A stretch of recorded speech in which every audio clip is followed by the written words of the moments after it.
way we deal. That's the good RV, Paul. Welcome to Maroon Tide Baseball, coming to you tonight from Long Beach High School as the Tide take on the Long Beach Bearcats in the second game of a home-and-home series. The Tide won game one Tuesday night by a score of 5-1 behind Brady Robertson. Tide had Kyler King come in and pitch the last two innings of that game and got the win. Morgan Kraft with a big base hit in the first inning to give the Tide a 2-0 lead, and that was really all Brady needed. Tim Kraft, Tommy Upton here at Michael Rutledge Stadium. Tommy, and it's a pretty nice night for baseball. It really is, Tim. It's about 75 degrees, a little bit of a breeze blowing. We'll call it from right field straight out into left field. But, yeah, it's really a pretty night. A little cloudy, a little overcast, but good night for baseball. It is. So Tanner Busby on the mound tonight for Picayune. Tide are 3-0 in district play, Tommy. And, these are the only games that matter at this point. And, a win tonight, number one, basically guarantees the Tide a playoff spot. And it would almost take a miracle for them not to win, not to at least be a 2 seed. So a pretty big game tonight for Picayune. Yeah, I'm less convinced about the second thing because we seem to have a way to mess some of those things up. So I agree statistically saying that it could be hard, but really pretty good baseball so far by the Maroon Tide. When the game started counting, got the bats to come alive the other night late in the game for Picayune and had a good solid pitching performance out of Brady. So looking forward to something similar tonight. Long Beach lost several of their stars from last year. They had 2 pretty good pitchers that went on to play at the next level. And kid the other night didn't throw hard, but he had us baffled for most of the night. We were finally able to get to him and stick a few runs on him. But I think tonight will be something similar. We can get somebody we can hit and see if we can play some decent defense behind our pitching tonight, behind Busby. A little programming note for tomorrow. There'll be no game. Picayune was supposed to play West Marion tomorrow. That game has been canceled due to an umpire shortage on the coast. So Picayune will not play tomorrow. So we'll play tonight and then be back at it on Tuesday night. Jamie Lumpkin back in the lineup tonight for Picayune. Time. I'm going to give the lineups real quick since we're running a little behind. Leading off for the Tide, number 2, Justin Stockstill playing left field. Batting second, number 7, Cooper Moreau at third base. Batting third, number 10, Kyler King at shortstop. Batting fourth, number 21, B-Rob, Brady Robertson at first base. Batting fifth, number 13, Jamie Lumpkin at second base. Batting sixth, number 8, Tanner Busby on the mound tonight. Batting seventh, number 9, Brunson Stockstill in right field.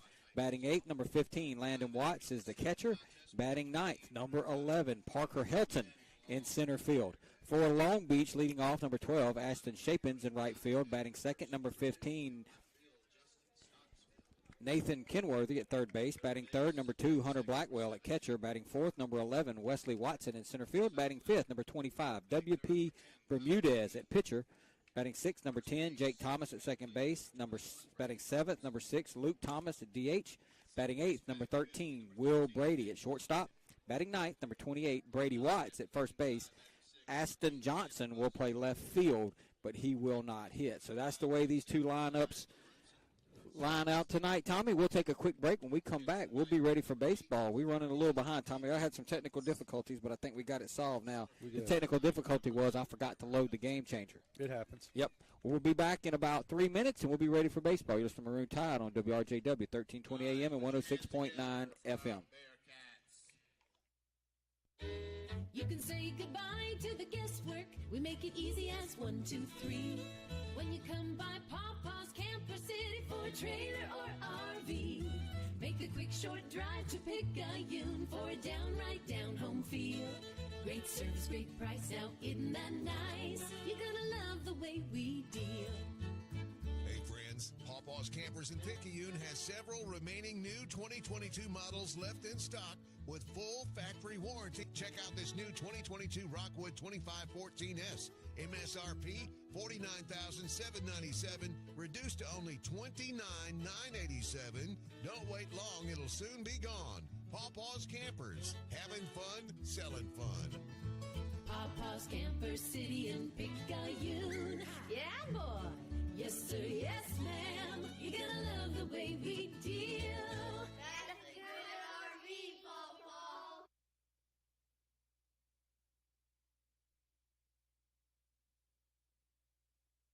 Pearl River Community College has been providing a quality education to the people of South Mississippi and beyond for the past 110 years. If you or a family member is an alumnus of this great institution, we invite you to support future PRCC students through the PRCC Foundation Scholarship Program. Honor or memorialize a loved one or identify your support for the college by creating a scholarship through the PRCC Foundation with your tax-deductible financial gift. Call Delana Harris with the PRCC Foundation office at 601-403-1191 and make a financial investment in a young person's future at Pearl River Community College.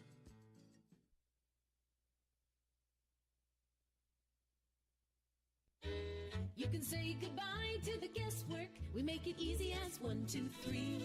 When you come by Papa's Camper City for a trailer or RV, make a quick short drive to Picayune for a downright down-home feel. Great service, great price, now isn't that nice? You're gonna love the way we deal. Check out this new 2022 Wildwood 169 RSK with a queen bed slide out and a U-shaped dinette. Awesome couples trailer, MSRP $34,730, reduced to only $19,987. Pawpaw's Campers in Picayune. Having fun, selling fun. Friends, doing business with Pawpaw's Campers is like having a friend at the factory. You'll like our deals, and you'll like the way we do business. Papa's Camper City in Picayune. Yeah, boy. Yes, sir. Yes, ma'am. You're gonna love the way we deal. That's a good RV, Pawpaw. Tim Kraft, Tommy Upton back here at Mike Rutledge Stadium on the campus of Long Beach High School as the anthem has been played. And Picayune and Long Beach is fixing to get after it. Tommy, if you can just, I know you said you can't talk much, but I got to make sure I got this right. I'm not showing a shortstop for them. So if you can take over for me for a minute, make sure I got this filled in right. Absolutely. Another beautiful night for baseball. One thing that I got to ask you, Tim, when you get off of this is why is the flag at half-mast? Did I miss something in the news today, or is that because of the children in Nashville maybe? Now that I'm talking about it, that might be what it is. But at any rate, I just noticed that the flag was on half-mast out in left field. Maroon Tide getting ready to take on Long Beach here in the second night of the home and a home series. Maroon Tide won convincingly Tuesday night behind the pitching of Brady Robertson and the hitting of several Maroon Tide players, including Morgan Kraft. Morgan had surgery yesterday, for those of you who may know, and Tim says that he's doing well at home recovering and maybe listening into us. So if you are, Morgan, praying for you, buddy. Hope you have a strong recovery and got a lot of work to do this summer, but looking forward to some good things out of you this fall. Tim, I think that brings us up to the I got a problem. I got a problem here. Okay. I'm trying to. Okay, I think I got it. Justin Stossel's going to swing at the first pitch, hit a fly ball out to center field, and that's be one pitch and one out as WB Bermudez throws one pitch and Stockstill flies out. I knew I was going to mess their thing up. I don't know how I did it because me and you looked at it twice, but he flies out to Watson. But we'll get it straight as they. Who you missing? I don't know. I'm so confused. Who's playing first base for them is what I need to know. If I can find them. That'll bring up Cooper Moreau now. Bermudez first pitch to Moreau. Going to be down a ball, 1 ball, no strikes. Brady Watts batting 8th. Brady Watts. See, I got him out in left field. There is no left fielder. Oh, left fielder is Ashton Johnson. Ashton Johnson. That's going to – nothing. You listen to Maroon Tide Baseball.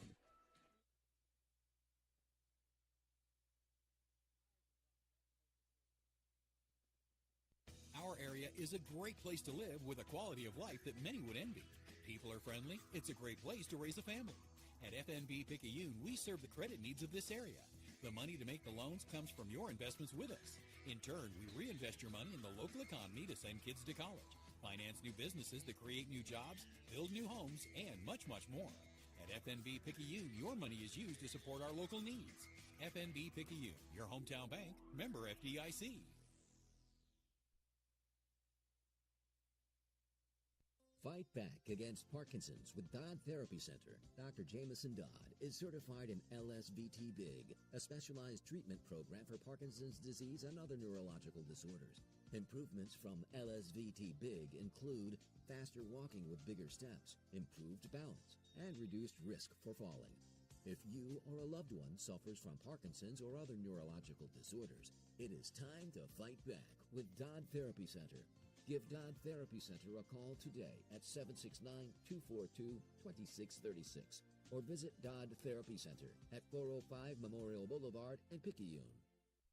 We head to the bottom of the first inning. Tide went out on 4 pitches in the top of the first. I know we beat this to death, Tommy, but I'm all about being a little more selective, especially start an inning and especially at the top of your lineup. I mean, you go out 3 outs and 4 pitches.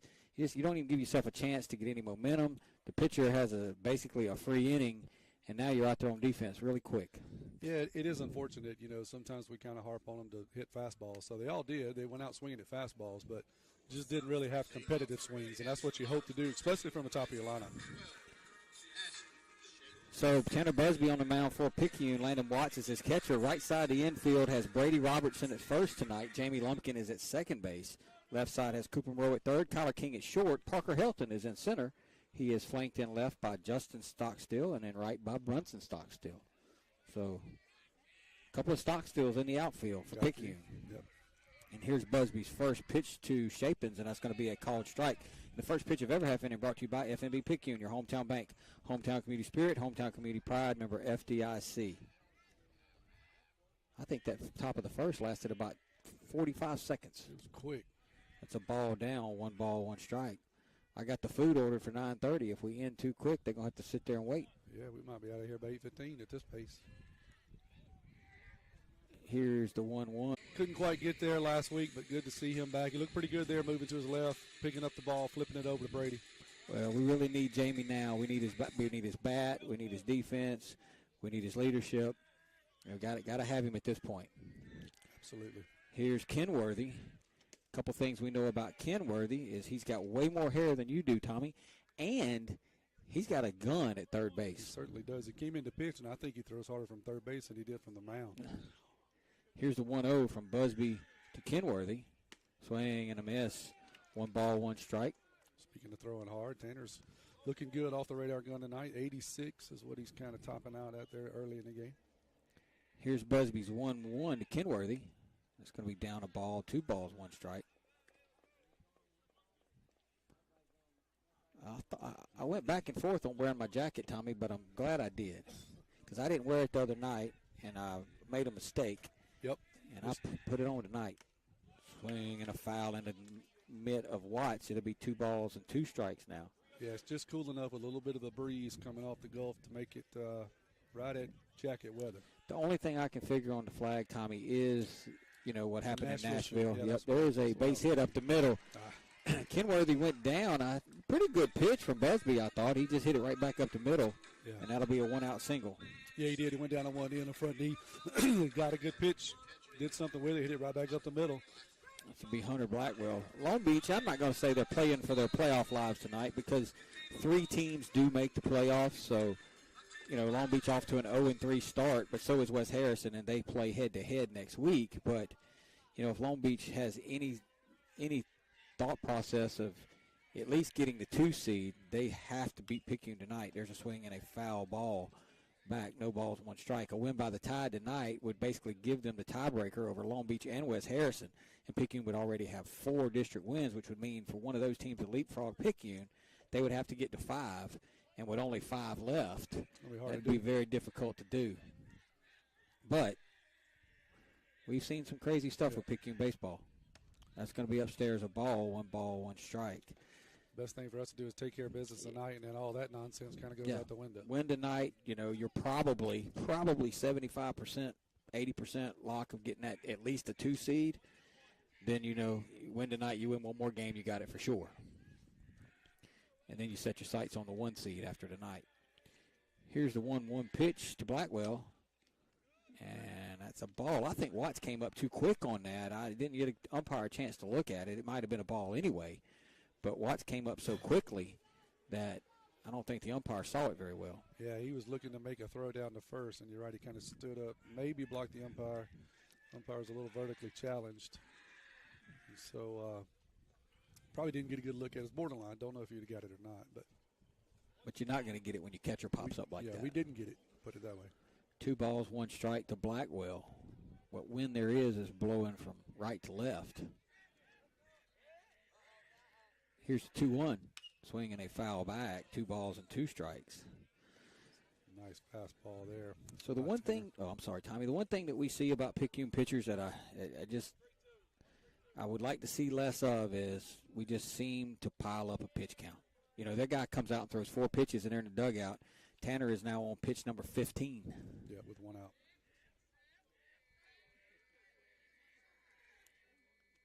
Here's 2-2. Must have been outside. Landon didn't really do much of an opportunity to frame it there, so it must have been pretty far out. Yeah, it's hard. We're set up where we're looking across home plate from the first base side, so we don't have a good left or right view. Got a good up and down view, but Landon didn't argue much on it. Here's the 3-2. Called strike 3. Busby just froze him, Tommy. Yeah, I think he was looking for an all-speed pitch, and Tanner ran a fastball in there, and that was a good pitch to send him back to the dugout. Wesley Watson will hit now with 2 down and Kenworthy on. So they didn't run with Blackwell, but at the plate. But I got a feeling they're going to try to get something going here to get Kenworthy in scoring position at this at bat. There's a called strike. No balls, 1 strike. One thing I noticed at Tanner early is we've talked about him a few times. He had a big leg kick. Teams were getting really good jumps on him. He seems to have shortened that a little bit, at least early. So see if that makes any difference in holding the runner a little bit closer or giving Landon a little better shot. Here's the 0-1. Swing and a miss. Runner's going to go, and he's going to be in there. I don't know what happened. It was a delayed steal. I was looking down. I don't know if Landon dropped the ball or if it was a delayed steal and caught Landon by surprise. But in any event, Kenworthy steals a bag, but it's 0-2 now. Tanner just needs to make a quality pitch, and let's get in the dugout. Yeah, I think Landon got caught by surprise. He kind of held the ball just momentarily, didn't get a good throw. And there is a line drive towards center field. Parker Hilton comes over and makes a great catch, and that'll do it for Long Beach. They pick up no runs on 1 hit. They will leave a man. We'll go to the second. Scoreless. You're listening to Maroon Tide Baseball. Hey neighbors, we're not that far from where you are. Make that short drive to Pawpaw's Campers in Picayune and see our Wildwood, Catalina, Sportsman, and Singer trailer lines. And our I noticed that we're kind of struggling a bit with the stream. So Biloxi to Jackson, Mobile, and Pensacola, we're not that far from where you are. Come and see us. You're gonna love the way we deal. Pawpaw's Camper City in Picayune. You're gonna love the way we deal.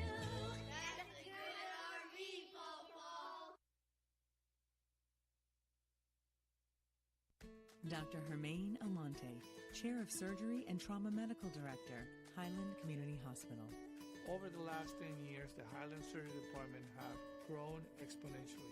We have been able to add multiple services to our surgery department, which includes urology, general surgery, advanced laparoscopic surgery, ENT, as well as ophthalmology. Highland Community Hospital, here when you need us most. For more information, go to highlandch.com. Tim Kraft, Tommy Upton here at Long Beach. Go to the top of the second, 0-0, Picayune and Long Beach. Jeremy Robertson texted in. He said, let's go Yoon. I'm watching Jazz at PRC and listening to the Yoon. Yeah. Yeah. I get it, Jeremy. We get it, Jeremy. We're on board, my friend. We are on board. Tim, I apologize if I cough in your ear here. I'm still fighting a little bit of sickness. I got a shot in the buttocks this afternoon by Mr. Trahan of steroids. He said it's going to make me feel better. I do feel better, but still struggling with a little bit of sore throat. So apologize if I yak right in your ear hole. It's all good. You know, the first pitch you've ever had been brought by FNB Picayune, your hometown bank, with their Picayune Proud. Stop by the main branch and see David Himmeter. And Robertson's going to swing at the first pitch and hit that one foul. Long Beach, as I always say, it's the one ballpark where you can hit a foul ball and hit a moving vehicle. Absolutely. Because there is a road that runs right alongside the baseball field here, and traffic in and out. And a foul ball off the right side will take out a car. There's a ball, 1-1. My wife just keeps texting me. She don't realize I got to do game changer. So she wants updates. Yeah, she's saying that she's saying some things that I can't say on the air. It's not that it's bad. It's just that it's protected. It's copyright protected. Uh-oh. And it looks good to us, Emma. That's all I'm going to say. Okay. But we are having some cellular issues, so we apologize if we get a little delay on the stream. There's a ball down. So Robertson now up in the count 3-1, and we love to be able to provide. We love to be able to provide these games, but unfortunately, we are at the mercy of the cellular system where we are. It doesn't seem to be that great here at Long Beach. Here's the 3-1. That's going to go outside a ball. So Brady, we talked about the first inning, how we went out on 4 pitches. Brady made Bermudez throw more pitches in that at bat than he threw the entire first inning. And what do you know? He's at first base. We're complaining about the cell service, and Brady's just quietly up there working the count. He swings at the first pitch, fouls it off, and then quietly from there earns a walk. So here's Lumpkin now trying to get back into things. Bermudez comes set. And Jamie asked for time. Love to see Jamie get teed off on one here. I know he's just been anxiously waiting. He has, Tommy. The first few weeks of the season, he played with so much pain. And that's going to be called strike. Jamie shakes his head, yeah, but I don't think he really 100% is buying what the umpire's cooking. But it is what it is. Yeah, Jamie played with a lot. Played well, and he was hurting. And it just got to the point where he couldn't go anymore. And now he's trying to get back in here. And one good thing, he's got a game tonight. Then we get a few days off. Right. So here's the 0-1 to Lumpkin. And he's going to swing and pop one straight up. Second baseman's going to come in and make the play. That'll be the first out of the inning. So Jamie got a fastball, just got up underneath it and popped it up to second to Thomas. And that'll be the first out of the inning. So here's Busby now. Busby will hit with 1 out and 1 on. Very similar to what we saw the other night from Long Beach. Kids throwing 77, 78. Not overpowering, but throwing a lot of breaking pitches off speed and trying to. I think we're also a little bit anxious and a little bit ahead. I need to settle in a bit. Busby hits a hard foul ball off the left side, scattered the dugout. Speaking of ahead, yeah, he hit a rocket into there. Problem there now is the coach says, okay, Mr. Busby, see if you can hit this breaking ball now. Because you just showed me you can swing at that fastball. See if you can hit this breaking ball now. And if he throws the one he threw to Jamie, it's going to be tough for Tanner to hit it. And he did throw the breaker. How smart am I, Tommy? I don't know why you even are doing this. You should be at the casino playing against horses or something because you have it nailed. Man, it ain't hard to figure out. You're still working on your pitch count with our pitchers, but you got the batters down pat. Here's the 0-2 now. And it's going to be a ball down, 1 ball, 2 strikes. Why not throw it again, see if he'll chase? Probably go with the fastball here out of the zone, and then he'll go back with the breaking ball 2-2 is my guess. Yeah, I would either come up and in with the fastball or try to paint the outside corner with the fastball. Let's see if he chooses either. He's going to step off. I think if I'm the pitching coach, I'm throwing Tanner away. I'm going to try to set up about a couple of balls off the plate. I'm going to try to hit that spot on the outside corner. I'm not going to come in on him. He's just too strong. That's where the catcher moves. Swing and fouls it off. Now the breaking ball is probably coming again. Tanner had some pretty good swings the other night.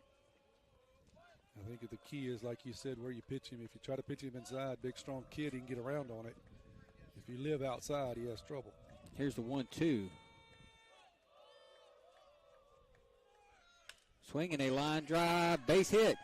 So Tanner, I think it was a fastball, Tommy, but it was down and away, and Tanner just was able to poke it out into left field, and that'll be a base hit for Picayune. The first one of the game, and the Tide now have 2 on with 1 out.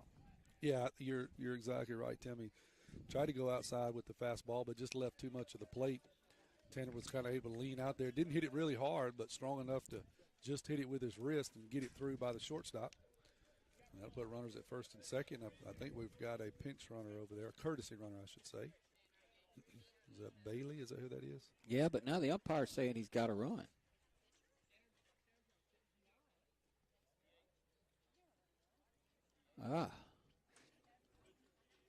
So Tanner's listed in the lineup as a pitcher DH, so he has to run for himself. Listed as a pitcher Yeah, DH. yeah. So his spot, Tanner's spot, would be the designated hitter spot. If Tanner was to come out of the game from the mound, he would be the DH in that spot. So because of that, he can't have a courtesy runner, I believe the rule. I'm with you. That's interesting. Here's Brunson now, and he's going to hit a line drive into left field, and he's going to hold Brady up, and I don't have the bases loaded. One good thing and one bad thing happened there. Brunson jumped all over that fastball, but he jumped on it too hard, Tommy. Yeah, he hit a one-hopper out in the left field. He hit it about as hard as you can, just a one-hopper. Really no chance for Brady to make the turn at third. So now Picayune has the bases loaded with 1 out, and Watts at the plate. And, Long Beach is going to have the third baseman in. The first baseman is going to be in. The middle of the infield is going to play double play depth. So let's see what Landon can do here. He's up on that plate. Here's the pitch. That's going to be upstairs, a ball, 1 ball, no strikes. Landon really hasn't had a great year offensively, Tommy. He had that one big game in George County, but overall he's really struggled at the plate at times. He has. I can tell you now, though, he's looking to hit one out over the water tower in left field. Oh, he's always looking to do that. That's what he's thinking. Here's the 1-0 to Watts. Boy, he ain't going to get a better pitch than that. Called strike. That's the one you got to hit. Now he's going to get the breaking pitch. Yeah, that was a good pitch. About thigh-high fastball right down the middle. Not sure what he was looking for. He was just straight taking there with a 1-0 count. So Yeah, now he's probably got a little taller now. Here's the 1-1 to Watts now. It's going to be a ball outside. 2 balls and 1 strike. Bermudez slaps the ball in disgust. I think he wanted that call. Yeah, he's not happy. He's really not been getting a lot of close calls that he thinks he's not getting. So, yeah, he's showing a little frustration early. So Landon's going to get the fastball here, Tommy, 2-1. I just don't think he's going to throw him a 2-1 breaking pitch. This is the one you got to come out of your shoes on. And that's going to be down the ball. 3-1. So now, Landon, you're looking for a specific pitch, Tommy. I would say middle end fastball that you can turn on. And Yeah, if it's not there, let it go. That's right. This is a fastball that you can hit over the water tower. If you can't, let it go. Here's the 3-1 to Watts. Swinging a line drive, base hit into left field. 1 run's going to score, and they will hold Busby, and it's 1-0 Picayune. So Watts got a fastball, Tommy, and he ripped it into left field, and the Tide take the lead. Yeah, you can't hit it much harder. He just didn't get any air underneath it. That's the only reason it didn't go over the water tower, but he hit it hard enough. Nice line drive out in the left field, and I think we're starting to settle in a little bit on that fastball. Busby was held at third, which I feel like is probably the right thing to do because the ball was hit so hard, and Busby ain't known for his speed.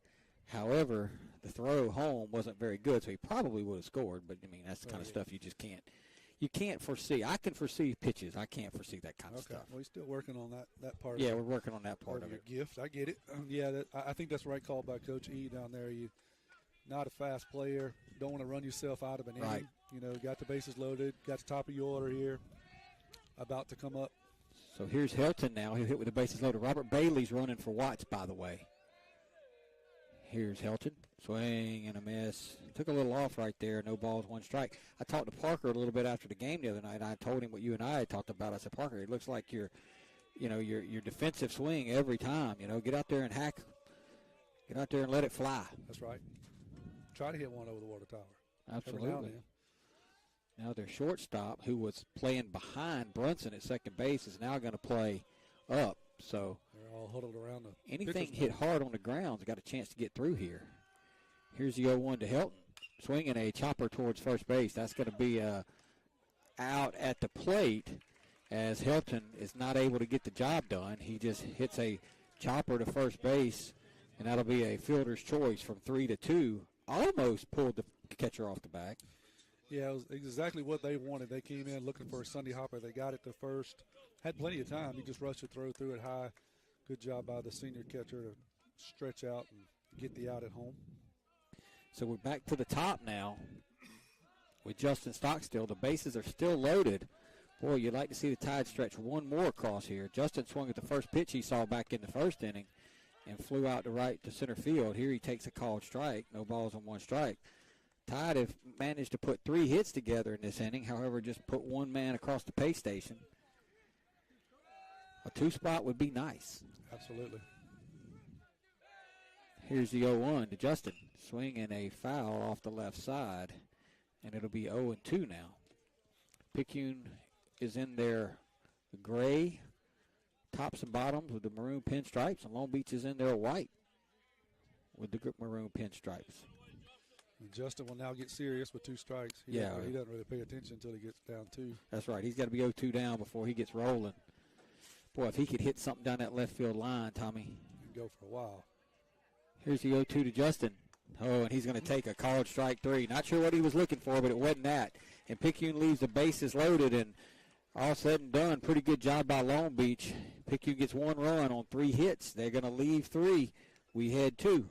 The bottom of the second, 1-0 Maroon Tide.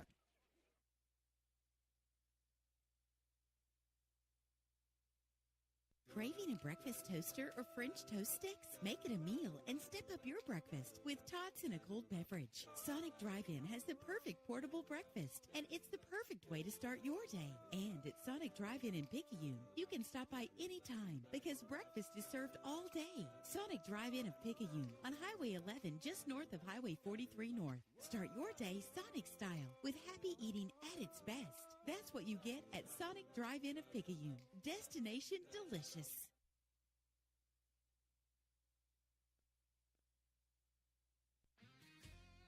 When it comes to protecting what you love, you want an insurance agent that cares more about your world, more about what you need. And that's exactly what you'll get with Picayune Allstate agent Jason Pygott, an agent who doesn't just know what it's like to live in Picayune, but one who wants to protect life here as much as you do. Contact him for your free quote today. Allstate, you're in good hands. Allstate and affiliates offer products and services subject to availability, terms, and conditions. Allstate Property and Casualty Insurance Company. Tim Kraft, Tommy Upton back at Long Beach. I want to let everybody know that tomorrow WRJW's remote crew will be on location from 11 a.m. to 1 p.m. at Picayune Tractor Supply Store at 2320 Highway 43 South. Come register for your chance to win $106.90. Come explore your newly remodeled Tractor Supply during the grand reopening sale and hang out with the WRJW crew. That's tomorrow, Saturday, April 1st at Tractor Supply in Picayune. Tractor Supply, everything you need for life out here. Might even have a hot dog or something out there, Tommy. Oh, I ain't got you turned up. Sounds like something I want to get involved in. First pitch of every half inning brought to you by FNB Picayune. The place for all your banking needs. Susan Wilson and her staff are ready to service you at their North Picayune branch on Cooper Road. This is Bermudez now. The pitcher up. And all things considered, he's probably happy the way that last inning went. Here's the 1-0 swing and a fly ball. That's going to be foul down the right side. It'll be 1 ball, 1 strike. Yeah, he's probably happy the way that inning went. You know, issued that leadoff walk to Brady. The Tide was able to put 3 hits behind it. However, we dragging some ice wagons out there on the base pass, and we were only able to play station-to-station baseball. But we did force a run across, had the bases loaded 1 out, but were unable to add more to it. Yeah, that could have got a lot worse for Long Beach. Swinging a ground ball up the middle. So that's the second base hit of the game for Long Beach, and both of them have kind of been the same approach, just a base hit right up the middle. Yeah, that was a pretty good breaking pitch by Busby down in the zone. He hit almost the exact same spot as you said, right back up the middle. You know, I watch these guys swing at a fastball, and they're way behind it, and then we throw a breaking ball behind that, and they hit it up the middle. I mean, if they're behind my fastball on the first pitch, guess what? They're going to have to be behind my fastball on the second pitch and behind my fastball on the third pitch. So here's Thomas now. I've got to figure out where I messed their lineup up somewhere. I've got it right to this point. Thomas going to show bunt. He's going to foul it back. No balls, 1 strike. I thought we fixed it. Well, I think we did, but I'm not 100% sure. I've got all the players defensively in the right order. Now I'm just making sure that they come up to the plate right.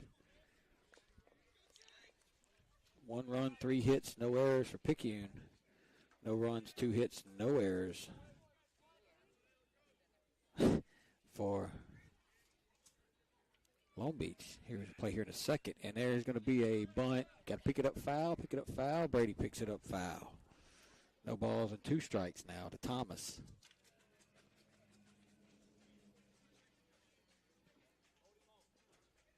So Tractor Supply, grand reopening tomorrow. WRJW will be out there. So anybody who can make it, check out the new inventory that they have at Tractor Supply. It starts at 11 o'clock, 2320 Highway 43 South. Here's the 0-2 from Busby to Thomas, swinging a ground ball towards third. Moreau's going to field it, throw it over to second for 1, and that'll be all they can get. Hey, that's a pretty good pick over there by Moreau, Tommy, because he got that in-between hop. He didn't get the good hop. He got the in-between hop. That's right, yeah. He's kind of been struggling a bit with some of his throws defensively. But that time, made a good pick and a good throw to second to get the lead out. So who's number 6 now? Luke Thomas. He'll bat with a runner on and nobody out. I talked to Coach Ryan Moreau yesterday. He was actually with us up in Hattiesburg. Here's the pitch. Called strike. He was with us in Hattiesburg when Morgan was having his surgery yesterday. Ryan spent 4 hours up there with us. And we talked about the same thing you talked about a few minutes ago, how he was talking to Coach T and Coach Evan, and they were trying to emphasize, we got to do a better job of holding runners on our leg kick, give our catcher a chance. Right. There's a throw over. And you can see that tonight. You can see it's noticeably different from Tanner. As soon as I said something a while ago, he had a big high leg kick and he stole. But, you can see that there's a conscious effort. And he won't do it every time. He's got a habit to break. It's going to take a little time. But you can see there's a conscious effort. He's been coached to fix it. Here's the 0-1 from Busby to Thomas. Another called strike. They're going to throw behind the runner. Landon's done it, I don't know, I'd say 60 times this year. We're 0 for 60, but he's going to keep throwing it. Yeah, it doesn't mean because he ain't tried it. Just like my grandpa used to say about shooting deer. If there's lead in the air, there's hope. So as long as the ball's in the air, there's hope. Get down there. So I'm got 0-2 here now from Busby to Luke Thomas. Don't get too concerned about the runner at this point. I mean, I know you got to check him, but you got an 0-2 count. Make a quality pitch here. Come too far with this guy. Swing and a high chopper towards second. Jamie's only going to have 1 play. And he makes it, and he just barely made it. Good job by Jamie as Thomas was getting it down the line. There'll be 2 down now. And the other Thomas will advance. Bermudez will advance to second base. Yeah, Jamie had a long run. The ball wasn't hit hard. Left-hander come flying out of the box, so he had to hurry.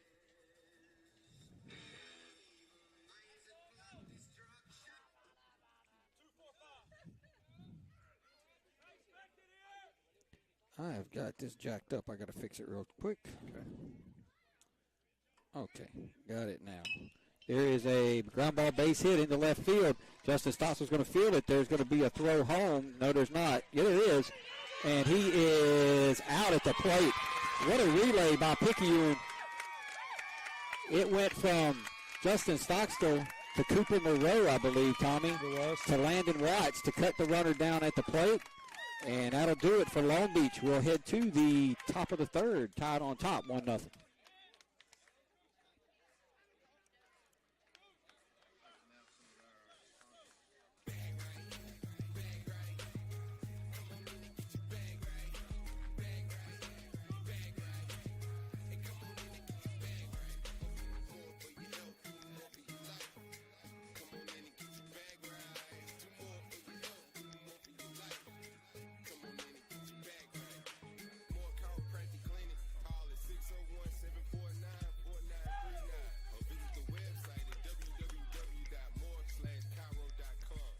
Tim Kraft, Tommy Upton back here as we go to. I forgot to turn your mic down. I ain't with it tonight. I'm not with it tonight. I want to come back quickly, Tommy, because I'm going to be honest with you. I didn't think we had any chance getting that guy at the plate when Justin threw to the cutoff man. That's right. You Yeah, know, Justin did a good job. He threw a perfect strike to the cutoff. Usually you don't have time to relay, especially if you got a pretty fast runner. You just don't have time to do that. Your only hope is to let it go. Cooper got in position, made a good relay, made a strong throw to Landon. Landon put the tag on him. They were out. So that's how you draw it up. That is how you draw it up. That would be a 7-5-2. That's right, a 7-5-2. That'll be a single. They didn't give him, I don't think they gave him credit for their hit, but that will be a single, and then a fielder's choice out at the plate, 7-5-2. That'll bring up Moreau now. So here we are the second time through, Tommy, with the heart of the order, Moreau, King, and Robertson, and Lumpkin. Time to do a little damage here.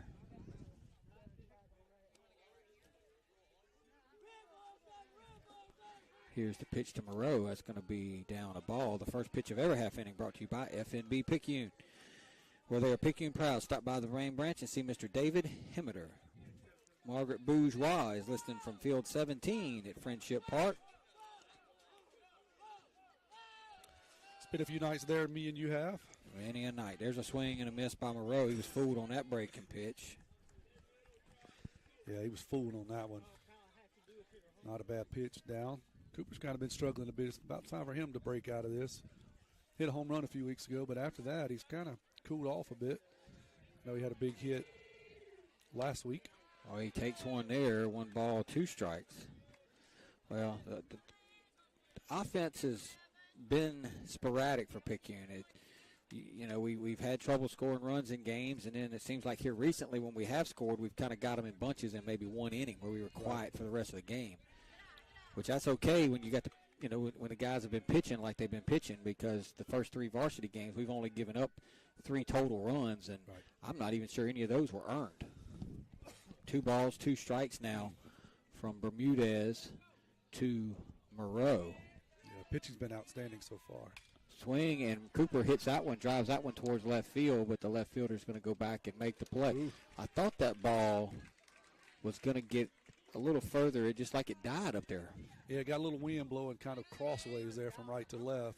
The left fielder almost got burned. He had to kind of reach up, make a jump catch there at the end. That almost got over his head. So that'll be the first out of the inning. That'll bring up Kyler. He jumped on the first pitch he saw, his first at bat, and he hit one off the end of the bat, little fly ball out to left field. He'll hit now in the third with nobody on and 1 out. I love seeing Coach Dean Shaw come up the stairs with a big pink sippy cup and a Happy Meal. He's hungry, man. No, I think he's bringing that to somebody, but I just love it. I think that's probably for little Miss Henley, his granddaughter. I would imagine. He looked good carrying it, though, no doubt. 1 ball, no strikes to Kyler. Cooper waits on deck. Here's the 1-0. Swing and a foul into the Long Beach dugout. Be 1 ball, 1 strike. Kyler a little bit aggressive there. He had to go down on 1 knee to hit it.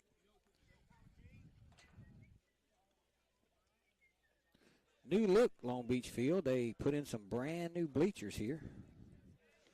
And they took out all the room in between the bleachers and the fence.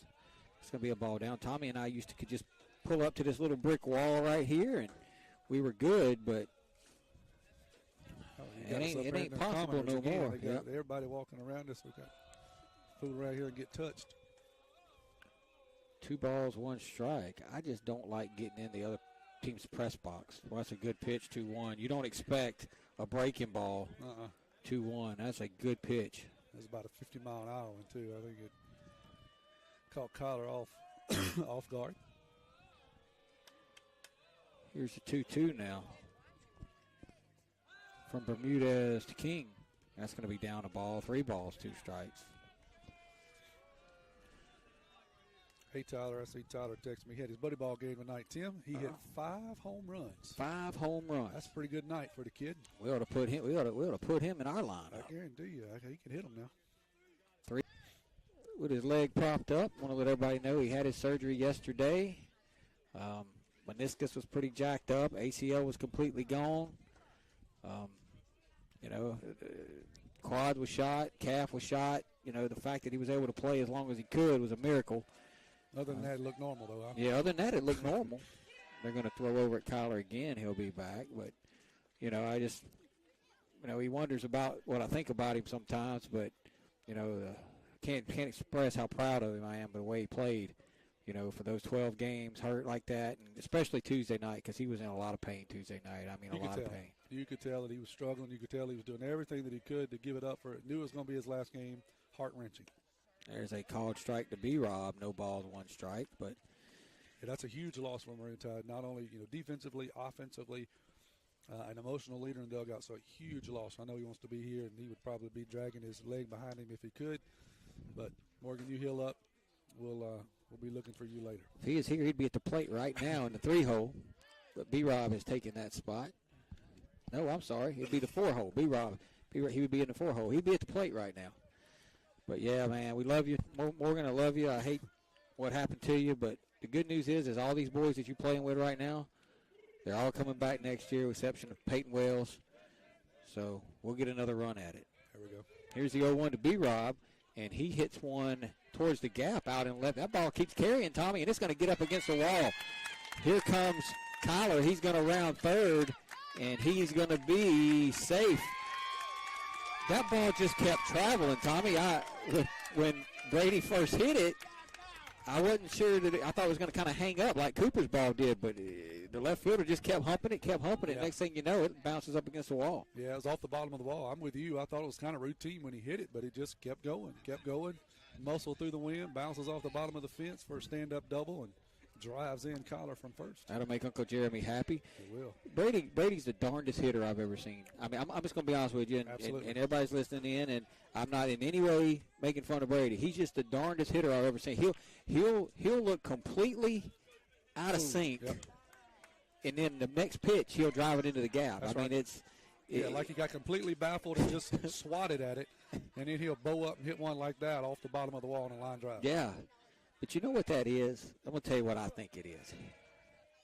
There's a ball upstairs to Jamie. 1 ball, no strikes. 2-0 Picayune leads now. The first pitch of every half inning brought to you by FNB Picayune, your hometown bank, where they'll always put you first. Stop by the South Branch on Memorial Boulevard and see Tracy Acker for all your banking needs. I think that's just having a short memory. Just, okay, I look kind of silly on that one, but okay. Throw me another one. Right. And it don't hurt. That's a ball down. And it don't hurt when you're as strong as Brady is. No. We've seen him hit some absolute bombs. Absolutely. He's been able just to poke one over the third baseman's head that many 5-year-olds, hit out there. And then he turn around and do like he did at Van Cleve and just hit an absolute tater. Yeah. He's big, strong. When he gets a hold of one, he can crush it. And that's going to be a called strike to Jamie. Ooh. Jamie's shaking his head, and I don't blame him because that's the same pitch he threw him to begin the at-bat. It was called a ball. It was right at his chin. That wasn't close. We can see up and down pretty good. Tide lead at 2-0. They've out-hit Long Beach 4-3. We play here in the top of the third. Like to see tack on another one here if Jamie can come through. Here's the 2-1. Oh, that's a good pitch. And Jamie knew he was fooled right there. Yeah, he was looking for that fastball again, and he broke one off, fell over the plate, and nothing you can do but tip your hat and square up here for 2-2. What's he throwing here, Tommy? I think he's come back with that breaking ball again. I'd say fastball. I'd go outside on the fastball, but either one of them could be deadly if properly executed. Here's the 2-2. Breaking ball. Jamie hits it out towards right field. Right fielder's going to make the catch, and that'll be the second out of the inning, and I was right again. You're on it tonight.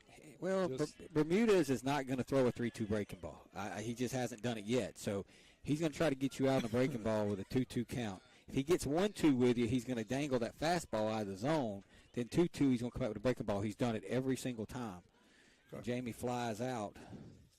You do some cue cards over here and just have the batter step out and look at it. They wouldn't listen to me anyway. All they got to do is watch the game. That would be just watch the game. It's a novel idea. So here's Busby. I bet he don't get a fastball first pitch based on his last couple of swings. Here's the pitch. Breaking ball, ground ball, base hit down into left field. Here comes Brady. There's going to be a play at the plate. Brady's going to be safe as the throw gets way over his head, and Busby will be at second.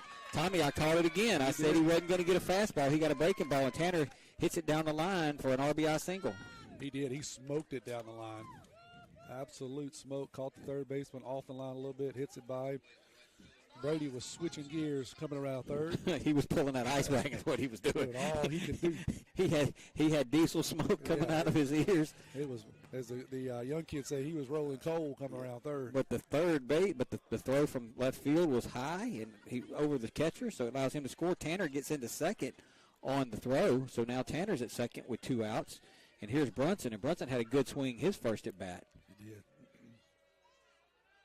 And he had another good swing there, and he fouled it back. So he's throwing Brunson. If I'm Brunson right now, this is what I'm thinking. He's throwing me 2 fastballs. The first one I ripped into left field. That one there I just missed. There ain't no way on heaven he's going to throw me a fastball right here. That would probably be a safe bet. If I'm Brunson, that's what I'm thinking. Now, I don't know if Brunson's thinking that, but that's what Timmy would be thinking if he was Brunson. Here's the 0-1 to Brunson. Like I said, fastball, Tommy. Up in his eyes, 1 ball, 1 strike. The But he scouting report for Brunson must say throw fastballs. Well, because you're right. I'm going to tell you right now, he's coming with a breaking ball now. He went fastball up and in. He's going to try to break that breaking ball off down and away now and see if he can just roll one over on the right side. Set-up pitch, huh? Yes, set-up pitch. Okay. See, I didn't think about that. Breaking ball's coming here, no doubt. Here's the 1-1. Breaking ball, Brunson hits it into center field. Center fielder's going to make the play, and that will do it for Picayune as Brunson flies out to Watson. But Picayune picks up 2 runs. They do it on 2 hits. There were no errors. They're going to leave a man. We'll head to the bottom of the third. Picayune 3, Long Beach nothing. You're listening to Maroon Tide Baseball.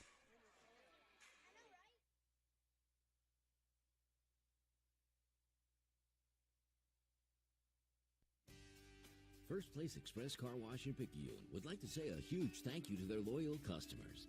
First Place Express Car Wash is happy to serve their local community with 2 locations, Highway 11 North just past Coast Electric, and on Highway 43 South just a quarter-mile east of I-59 at Exit 4.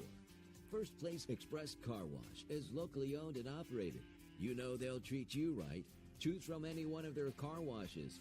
Sign up for their monthly wash club starting as low as $20.99. Why do it yourself when you can let First Place Express Car Wash do it for you?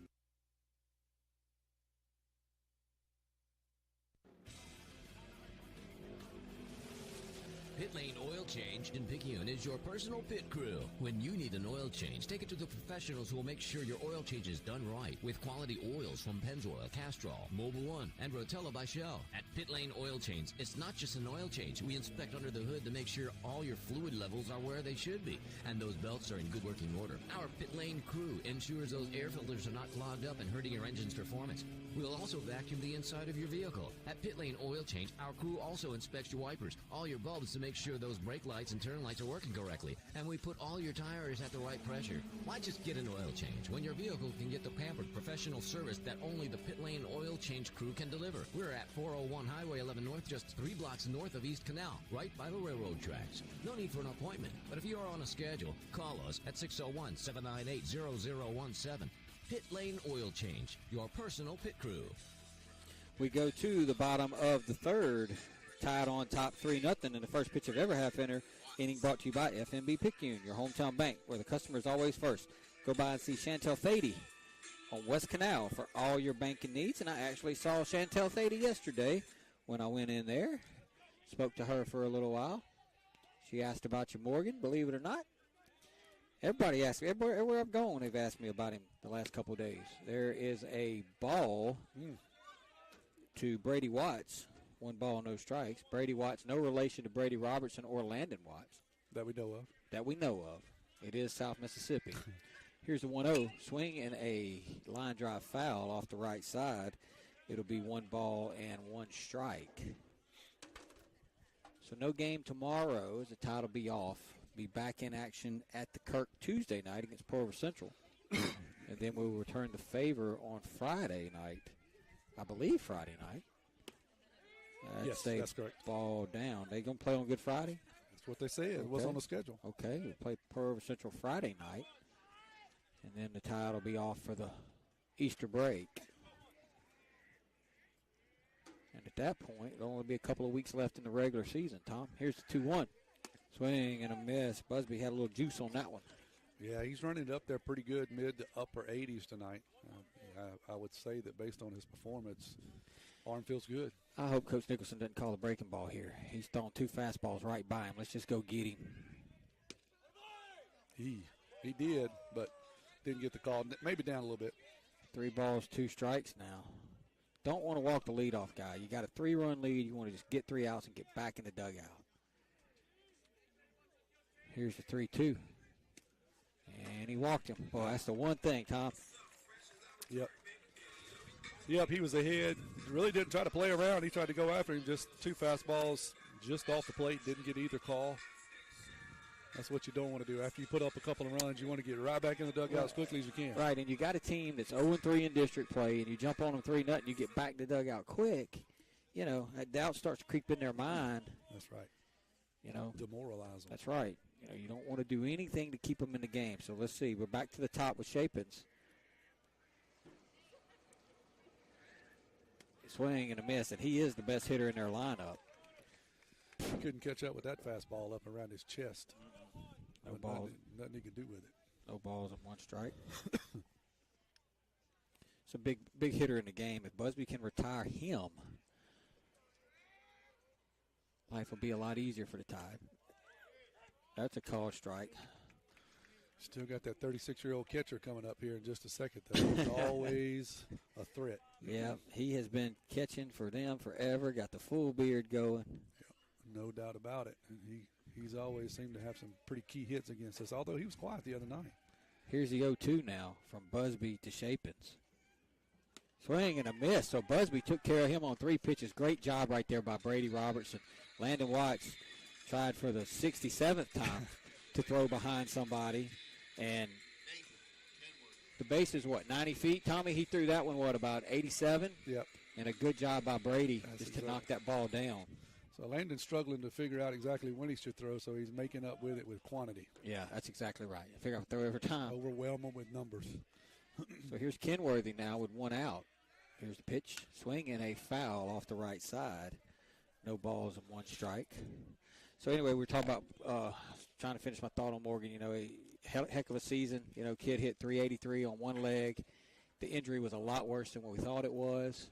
You know, he gutted it out, got his team, helped his team to a 3-0 district record. You know, the plan is, Tommy, our goal is, we'll say it after the pitch. Here's the pitch. It's going to be down a ball, 1 ball, 1 strike to Kenworthy. You know, I've kind of got October 6th circled on my calendar. That is the first district football game that Picayune will play at Pascagoula. You know, that's a full 6 months plus from now. And that's kind of, I think that's a good target. Yep, here's the pitch, swing, and a foul. And that's what I've got circled, October 6th. You know, I mean, Tommy, it could be October 27th. It could be, October 1st. It could be November 9th, the first playoff game that Picayune plays, you know, or it could be in September. You know, it's going to depend on 3 people, you know, well, 4 people really, Morgan most importantly, but his doctor, his physical therapist, and Cody Stogner. There you go. Well, I can tell you what 2 of the votes is going to be already out of that 4. Here's a 1-2, swing and a miss. Now they're going to throw behind him again, and they got him. So finally, on try number 71, Tommy, Landon cuts 1 down. That'll be a double play. Great job by Picayune. We will head to the 4th, Tide on top 3-0, just Maroon Tide baseball.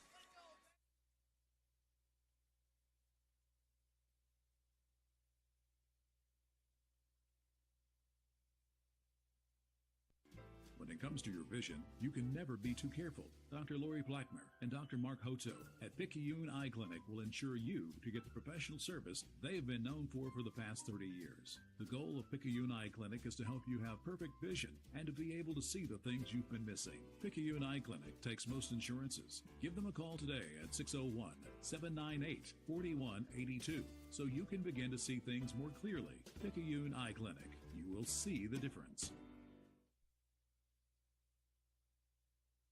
Get back in the game with Dodd Therapy Center. Jamison Dodd, a former college athlete, has the specialties, understanding, and experience to get your athlete back in the game, including indoor turf, Hyvamat, blood flow restriction, trigger point dry needling, and much more. Dr. Dodd and Dodd Therapy Center also specialize in treating Parkinson's disease and other neurological disorders. Give Dodd Therapy Center a call at 769-242-2636 or visit us at 405 Memorial Boulevard in Picayune and get back in the game. We head to the top of the fourth. Tied on top 3-0 after that strike him out, throw him out double play there as Watts caught him leaning and threw him out, and that brings the Tide to the top of the fourth inning. And speaking of Watts, Tommy, he'll lead off here in the fourth. So the old saying, make a good play in the field, and you're the guy that comes up. How many times does it happen? It happens a lot. That's exactly right. And he came by shaking his head at you and said, "Oh, ye of little faith." I got plenty of faith. We have talked at length about what a job he's done behind the plate back there this year. And I was kidding him a little bit. I think Michael's a little upset with me about talking about him throwing behind the runner a bunch of times and how we've never – it hasn't worked, but it doesn't. It's a low percentage to get the guy out. That one play will spur you on for another 50 throws. That's just the way it happens. Yeah, it's a very low percentage throw, but I guarantee you he is not scared to throw it. No, if you lean it, it's coming down there. You just bank on it. Yeah. So now he'll step in, and Landon is 1 for 1. He had a base hit his first at bat. That was back in that Tide second inning. And he's going to take outside a ball, 1 ball, no strikes. The first pitch of every half inning brought to you by FNB Picayune, your hometown bank. The best service around with 4 locations to serve you. I think it's East Canal, West Canal, Cooper Road, and Memorial Boulevard. Sounds like you've said that before. Yep. Here's the 1-0 to Landon. And he's going to take a ball down, 2-0. So Landon's probably going to get a fastball here as he is out up in the count now. He hit the ball hard last time up. Drove in a run, too, didn't he? I think he did. I'd have to go back and check the old score log. We had 3 hits in that inning. I think he did drive one in, if my memory serves me correctly, but it's failing me. Here's the 2-0 to Watts. And he didn't get the fastball. And that's a ball. They got a new pitcher in there, Tommy. I didn't even realize that. Number 14. Is that a new guy? Yeah, that's a new guy. I didn't even, I'm dilly-dallying over Yeah, here. I'm rambling on, and Williams is the pitcher. And he's going 3-0 to Watts. And there's a called strike. I didn't think Bermudez did that poorly. No, he wasn't bad, honestly. We had some good swings on him, but he was mixing it up enough to keep us off balance. But, yeah, they replaced him early here. Here's a 3-1 to Landon now from Williams. Swing, and he hit that ball a long way, Tommy, out into center field, but I think it's going to stay up, and it does. Center fielder moves over and makes the catch. When he hit that ball, I thought it had a chance, but the way that wind's blowing, Tommy, from right to left, it just blew it back in. Yeah, it kind of knocked it down. It's a little bit too high, probably. Landon was leaning a bit, kind of got underneath it just a bit. The ball he hit in the first inning, he kind of stayed up and drove the baseball out into left field. That one he got under a bit, ended up staying in the ballpark. Here's Helton now, and they must have some mole crickets or something, because there's all kind of commotion in the stands behind us with bugs. Like a dance party, don't it? It does. And Helton's going to lay one down, and it's going to stay fair. Blackwell picks it up. He'll never get him. Boy, that was a great bunt by Parker Helton. And he didn't show it too early, Tommy. He showed it just in time, laid it down. Blackwell made a good play on it, but Helton just too fast. That was a very good bunt. Yeah, they wanted to wait and try to see if it would go foul, but it just kind of died. Looked like when Timmy hits a pitching wedge into the ninth green, he just kind of laid down at that spot. Blackwell tried to throw it out, but didn't really have any chance. That's right. Now Justin Stocksl's going to show bunt, but I got a feeling this is going to be the old slash right here, Tom. Yeah, he's awful early. Yeah, you show it that early, you're probably slashing. Long Beach ain't even buying it. They're backing up. And he's going to slash and hit a ground ball towards short. Shortstop's going to field it and throw him out at first base. Long Beach sniffed that one out. They weren't buying that. They figured, hey, if you're going to show it that early, something's up. So yeah, you're exactly right. They all kind of came in, and we just steadily stood there flashing the bat. They all started backing up.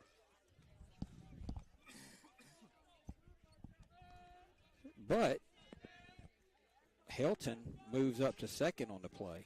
Yeah, he does his job. Justin does. So now Moreau will bat. He is 0 for 2. The base hit might give the Tide a 4-run lead, and that ball is going to be down. 1 ball, no strikes.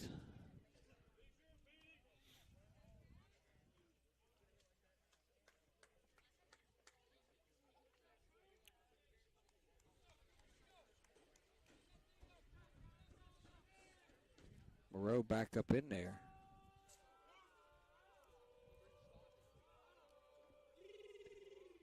Here's the 1-0. Ooh, I had a good cut. Just missed it. Fouls it off the catcher's mask, and it's 1-1. Yeah, I don't know if I told everybody at the first pitch of every half inning. Yeah, I sure did. But I'll do it again. It's brought to you by FNB Picayune, your hometown bank. Come by the main branch and see Sheila Cooper or Linda Penton. Hometown community spirit, hometown community pride. You say it twice, one inning, and that way if you don't say it in another inning, it averages out. That's right. That's right. That's how you play that game. So Moreau's back up in there, waiting on a 1-1. Here's the pitch. That's going to be down a ball. 2 balls on a strike. Tide have out hit them. Let's see if they've got the same scoring line I have. They do. 3 runs, 6 hits, no errors for Picayune. No runs, 3 hits, no errors for Long Beach. Helton got pretty good speed, so unless Moreau just blisters a one-hopper to this left fielder or right fielder, Helton's going to have a chance to score. Got our Paul's Pastry Trivia inning in the 5th. Got a lot going on. Busy night. It is.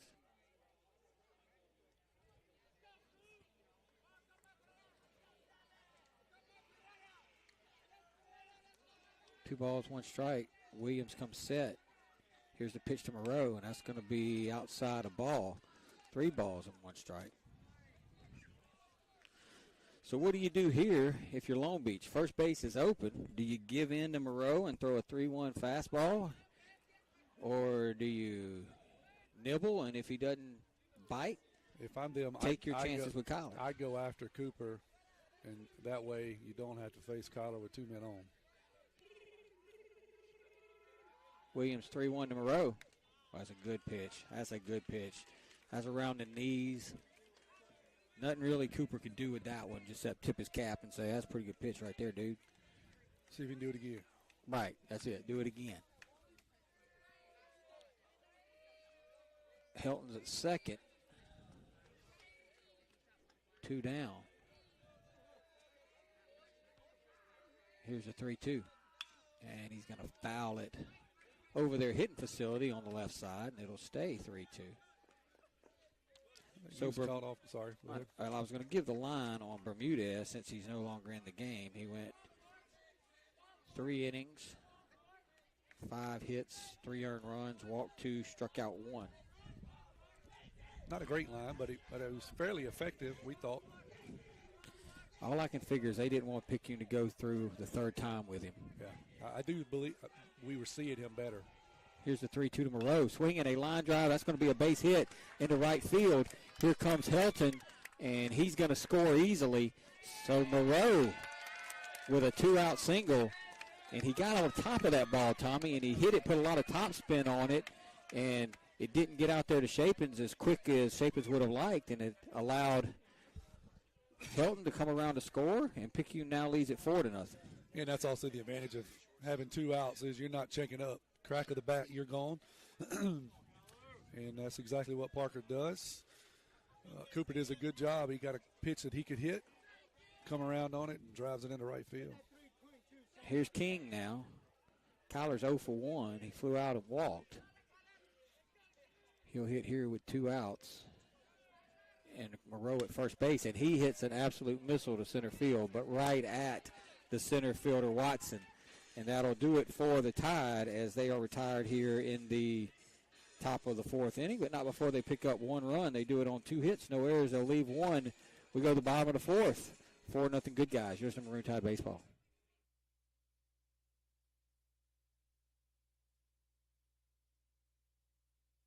Abby Turnage, lead mammography technologist, Highland Community Hospital. Mammograms are important because they help us do early detection. A mammogram is never going to keep you from getting breast cancer, but early detection is what is going to make you have your best possible outcome. We want you to get your mammogram as early as possible, and you should have those yearly beginning at age 40.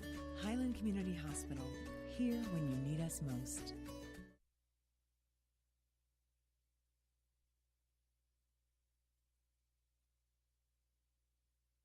Sonic Drive-In at Picayune introduces the latest local favorite. The Alaskan pollock fish fillet is fried in a crispy panko breading. It's topped with crisp lettuce, creamy tartar sauce, crinkle-cut pickles, and served up on a warm brioche bun. Sonic Drive-In's latest on-the-go comfort food is available now for a limited time only.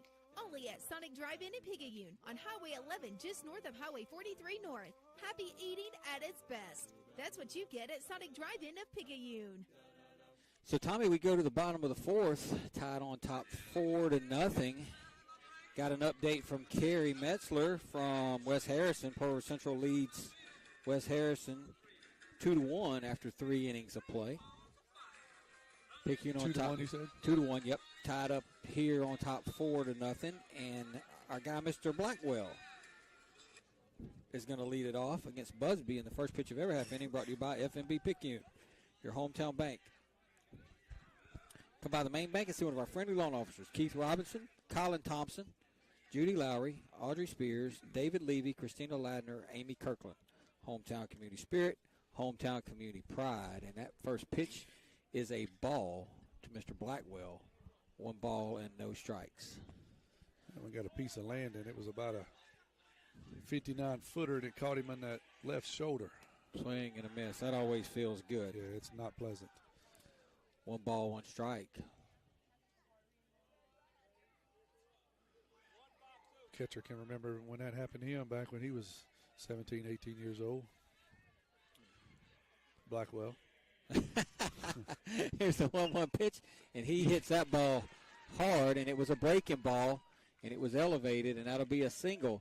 So that was, that's one of those things that we talk about, Tommy. You just threw the fastball right by him, and then you hang a breaking ball, and he gets a base hit in the right field, and that'll be a leadoff single for Long Beach. Yeah, he was a thorn in our side last year. They had a totally different lineup, but he was a thorn in our side with some big hits. Been a little quiet the other night, but he made up for it there. He hits a sharp line drive into right field past Brady. Evan kind of looked at Landon after that pitch and just was like, hey, what was up with that? And Landon gave the too high. Yeah, Landon gave the he hung it sign. I called a curveball, but I didn't call a hanging curveball. That's right. Swing and a foul back off the bat of Watson. No balls and 1 strike. It's one of those things where, and I understand you got to mix in your pitches, but you got to locate them. Yeah, we said it before. At no time does Coach Evan call a hanging curveball. Here's the 0-1 pitch. It's going to be up a ball, 1 ball, 1 strike. Speaking of Busby, what's his line look like? He's been pretty good, I think. Huh? Get it here. He's doing pretty good. So far, 3 innings, 4 hits, no runs, walked 1, struck out 3. Looks pretty sharp. Here's the 1-1. Swinging a foul back. 1 ball and 2 strikes. And if you joined us late, I apologize again if I'm coughing in your ear. I'm still struggling to get over some allergies or cold or some kind of something this week. But I wanted to be here tonight. Cough and hack. Yeah, hey, whatever works. I'd rather you be here coughing and hacking than me be by myself. Here's the 1-2. Swing and a base hit into right field. And he just went down and got that one. I mean, he just hit that one off his ankles. Yeah, that was a good breaking pitch by Busby, honestly. There's a better job of hitting by Long Beach. You're right. He hit that one about 2 inches off the But here's the ground. thing. They hit another breaking ball. Like, they're swinging and missing at the fastball.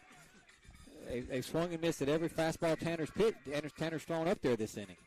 They've hit 2 breaking balls. But what happens when you hit a breaking ball is your bat has been sped up,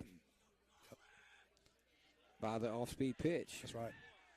So who is this? This is number 21, Mr. Lyons. Going to hit now. Here's the pitch. That's going to be down the ball. So all of a sudden, Tommy, we got a 4-0 lead, and Busby was cruising on along. But back-to-back singles started a little uprising here by Long Beach. Got to figure out a way to get an out here and kind of turn the momentum. That's a called strike. 1 ball, 1 strike. Good job right there, Landon, by framing that one up.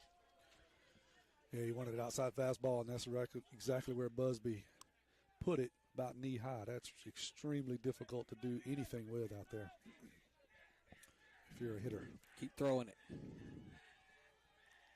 Here's the 1-1. Tried that breaking ball again and missed. 2 balls, 1 strike. That one was about where the previous one that got hit was. Not a bad breaking pitch. Certainly not the hanger that Blackwell hit. But, yeah, you got to definitely don't want to go down here 3-1. And he does. 3 balls and 1 strike. So all of a sudden, things have gotten interesting. They have. I mean, it looked like we were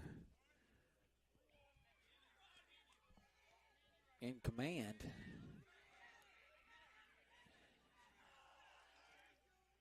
Swinging a ground ball. Good play by Brady. Boy, that's a great play by Brady right there, going towards the bag. And he was able to backhand it and step on the bag. All the runners will advance, but the Picayune will take the out. Yeah, about the best you could hope for there. Brady does a good job backhanding the ball, as you said, stepping on first base, getting the force. It's still a dangerous situation here. Only 1 out, runners on second and third. That brings up Jake Thomas now. But, if you can get a fly ball or a ground ball or something, you can.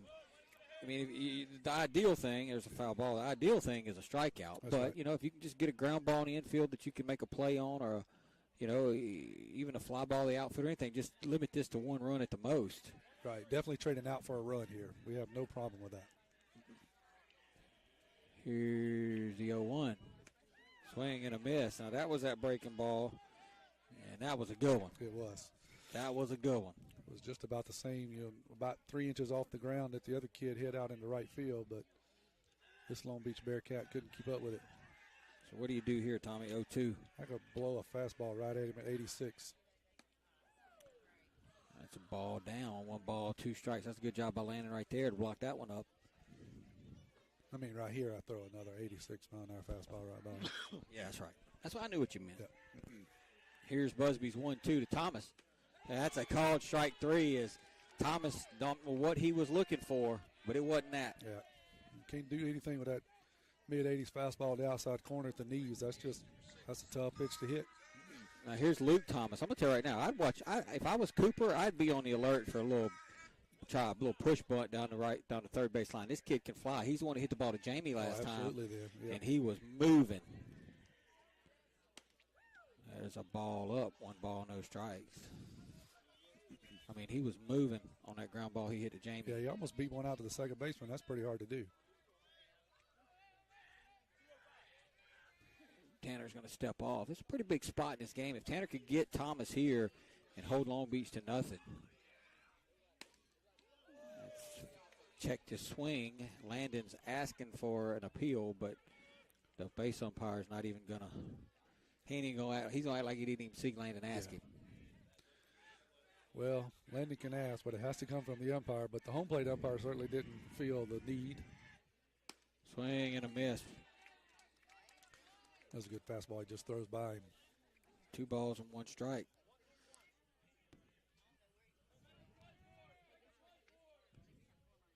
Here's Busby's 2-1 to Thomas.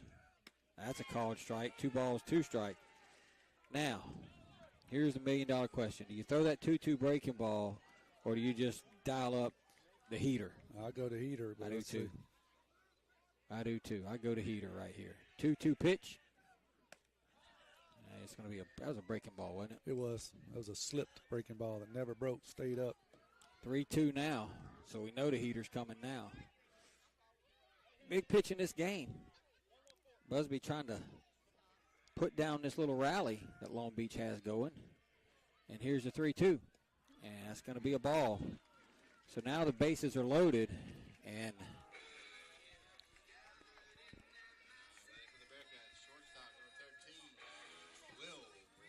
Coach Nicholson's going to go to the mound here. I don't know. I just 2-2. I mean, like you can second guess that the cows come home. You know, I would have thrown the fastball, but you know, Tanner's thrown some quality breaking pitches, and if he'd have snapped one off there, we'd be in the dugout talking about how stupid we are. Yeah, you know? I agree. It's all about execution. It really doesn't matter what kind of pitches you call if you can't execute. And Tanner's kind of been up and down his execution on the breaking pitch. Excuse me, but I think that's all that was. 64 pitches, Tommy. 64 pitches. Okay. This is a big spot right here, though. I mean, the bases are loaded. You know, the first two guys of the inning both got on. Tanner was able to come back with second and third and get two big outs, and was one pitch away from slamming the door completely. But he issued the walk, and now he's got to face Mr. Brady, who's 1 for 1.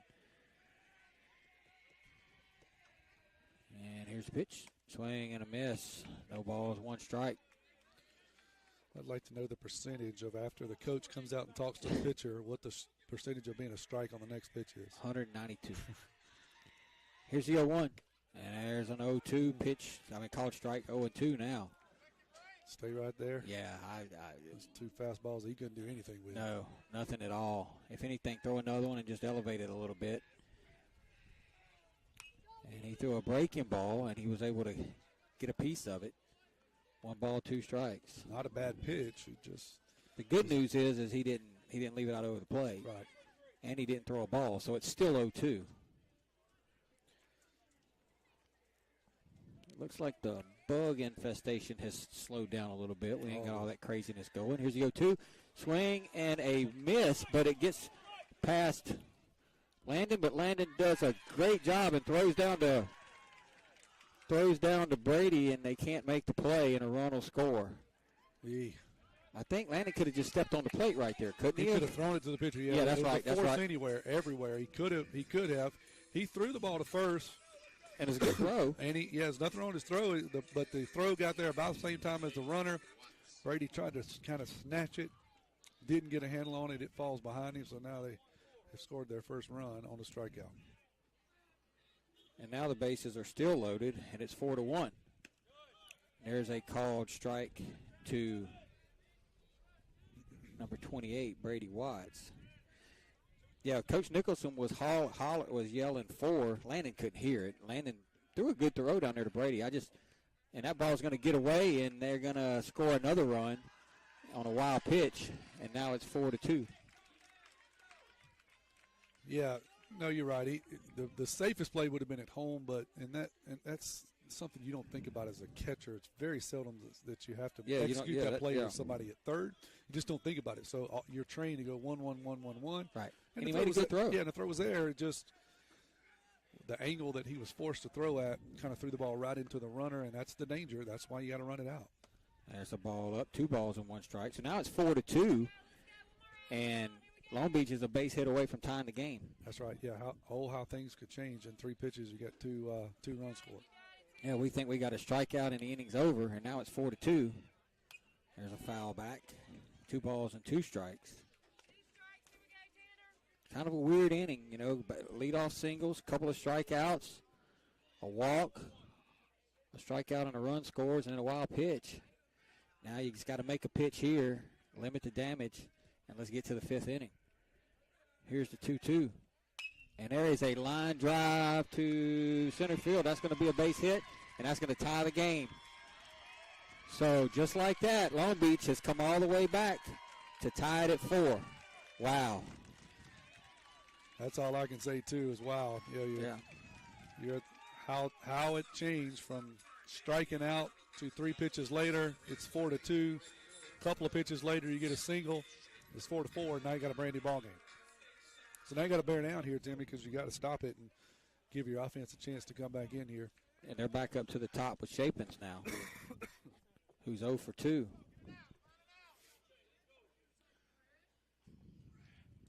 Baseball has always been a game of inches, and that shows it right there. Swing and a miss. No balls, 1 strike. Well, the key in that inning, in my opinion, and it's a lot happened, but it was the walk. Oh, you yeah. had second and third, 2 outs, no runs in, and you had 2 strikes on the batter, and he ends up drawing a walk, and that extended the inning.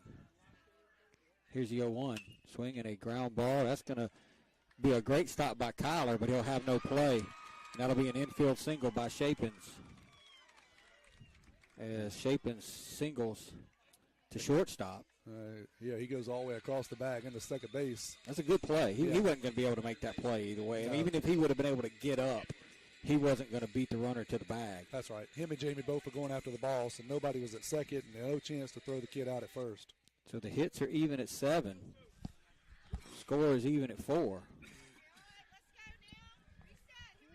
And Kenworthy steps in now. That's a ball outside. And after all that has run the pitch count up to quite considerably on Tanner. We were talking about he's in the mid-60s earlier. Yeah, 4 or 5. Yeah. They've had 5 or 6 consecutive guys reach base. Here's the 1-0 swing and popped up foul back behind us right here.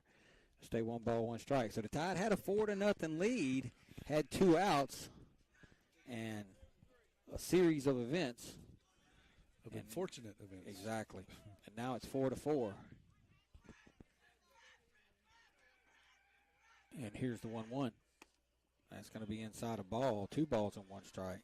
That goes to show you if you're a young kid, that's why you always put your head down and run. You hustle.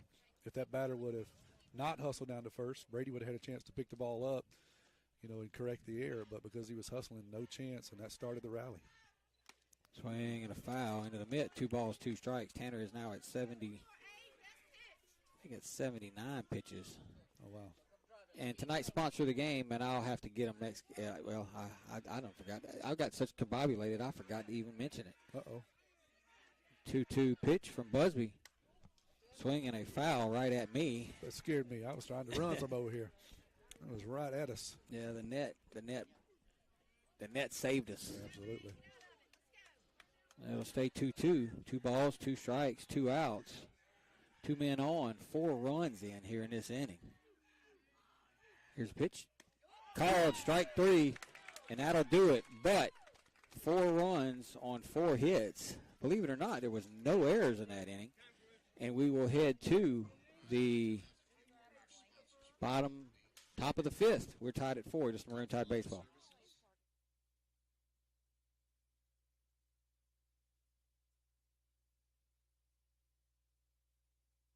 We got your back, hey. Back pains and injuries, Dr. Moore understands. No more pain, no more hurting. She just uses her hands. She got the #1 clinic that I recommend. She has a lovely crew too, and they'll fix you right up. So call Dr. Moore when that pain gets rough. Cause we got your back, hey, we got your back. We got your back, hey, we got your back. We got your back, hey, we got your back. More Chiropractic Clinic, located at 6682 Highway 11 North, Suite 103, Cherry, Mississippi, 39426. We got your back.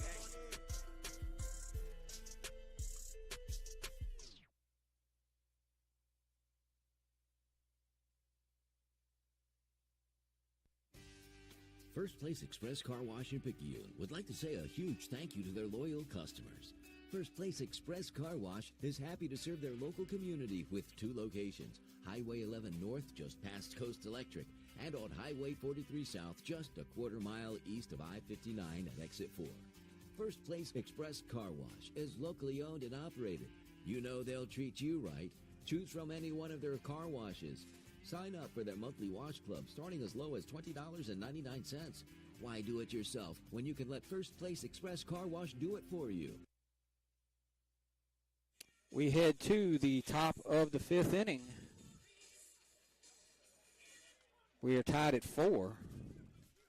Brady Robertson will lead it off.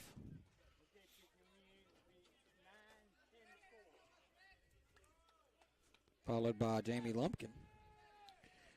And the first pitch of every half inning brought to you by FNB Picayune, your hometown bank, hometown community spirit, hometown community pride, and there will be a ball outside to Brady. 1 ball, no strikes. That almost looks like a knuckleball, Tim. I know it's not, but it is kind of a hanging breaking pitch that he's thrown several times. About 50 miles an hour.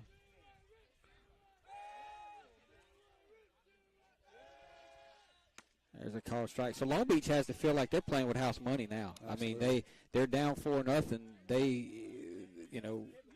all of a sudden they get 4 runs off of a series of events that really you couldn't even explain it almost. That's right. And so now they got to feel like they're playing with house money. And there's a called strike.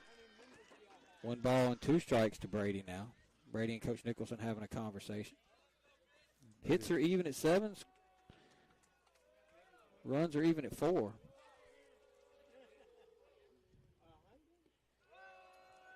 And here's the 1-2 to Brady. And he's going to pop it straight up. Can it get out of play is the question.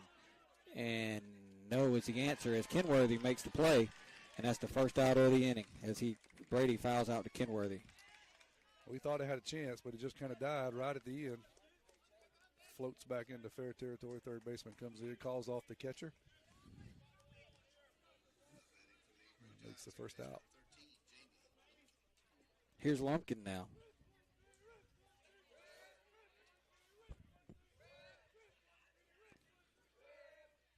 And he's going to take a ball outside. Jamie 0 for 2 tonight.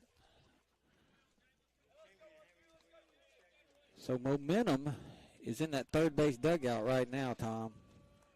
It is. And how quickly it changes. 1 ball, no strikes. Here's the pitch. Swing and a miss as Jamie chased the breaking ball. 1 ball and 1 strike.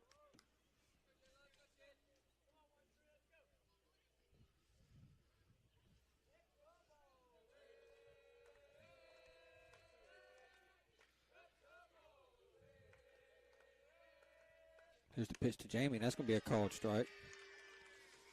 This kid has a breaking pitch, and then he has a Kevin McClendon and a Sonny Mitchell breaking pitch.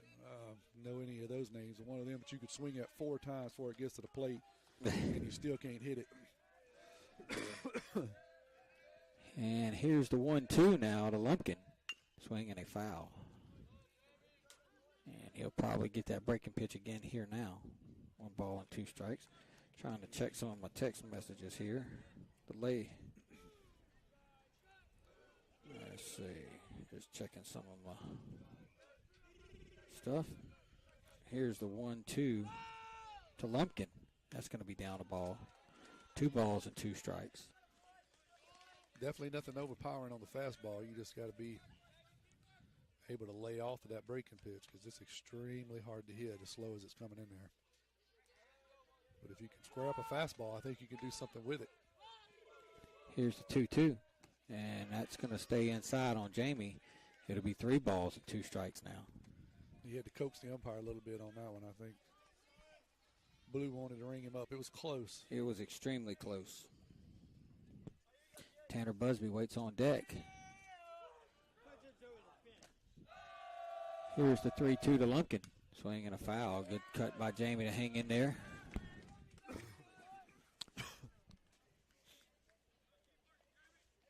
If you're joining us late, Tide got 1 in the second, 2 in the first, 1 in the second, 2 in the third, 1 in the fourth. Long Beach got 4 in the fourth. And that's how we arrive at a 4-4 tie here. And here's Williams 3-2 to Lumpkin. And Jamie lays off and draws a walk. So good at bat by Jamie. And the Tide have the go-ahead run at first base with 1 out. That's what we needed to get a little something going here. See if Busby can continue his hot night tonight swinging the bat. Yeah, Busby is 2 for 2 tonight.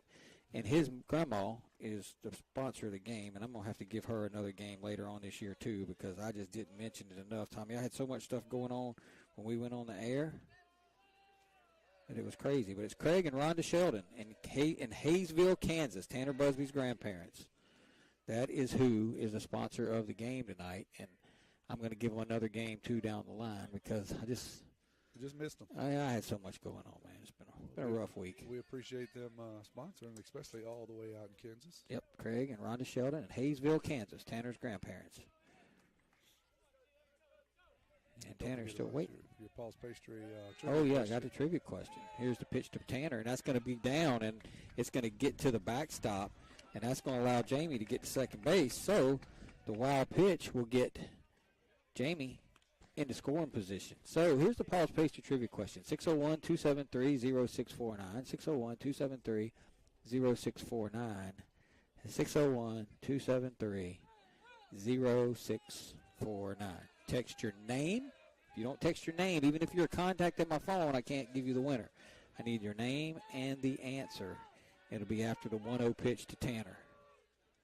Swing and a foul. 1 ball, 1 strike. Who is the active leader in sacrifice bunts in Major League Baseball? Current active leader. Current active career leader in sacrifice bunts in Major League Baseball. 601-273-0649. 601-273-0649. That's an easy one. It should be easy there now. That should be guaranteed butter crunches. Here's the 1-1 pitch to Busby. And he fouls that one out of play. And it'll be 1 ball and 2 strikes now. Scatters the Long Beach dugout. Yeah, that one should be easy. You just feeling yeah, gifted well, tonight. it's been one of them weeks, man. Just ready for it to be over. It's a long day sitting at the hospital, ain't it? It's just been a long week, man. It's just been a long quarter, Tommy. It's just been a lot going on. I hear you. 1 ball, 2 strikes, 1 out to Busby. Lumpkin takes his lead. Here's the pitch, swing, and a pop-up. And Jamie was halfway to third base, so now he's going to get doubled off. Nope, he'll get back. Whew, good base running by Jamie. I'm not a big fan of hit and run in 1 and 2 because you're probably not going to get a good pitch to hit. Tanner had 2 good quality cuts those first 2, so I can kind of understand it. But, yeah, with this pitcher, you're more than likely going to get something off speed. Jamie had a good jump, but the bad thing is he had to turn around when he was almost sliding into third and try to get back, and he does. Yeah, I prefer to put the hit and run on when you're going to get a pitch that you feel like you can kind of figure, 2-0, 2-1, 3-1, right, where he's got to throw you a fastball and he's got to throw it for a strike. Here's the 1-1. Oh, here's the pitch to Brunson, and Brunson's going to foul it off the right side. No balls, 1 strike. And then again, Jamie might have took off on his own. We don't know it was hit and run. Yeah. We don't know. We're speculating. Nevertheless, he gets back safely. Yeah, and I thought there was no way he was going to get back, but he did because he fell down out there. Yeah, he was trying to turn around and slipped. Here's the 0-1 to Brunson. And they're going to throw back on Jamie, and Jamie will be back in there.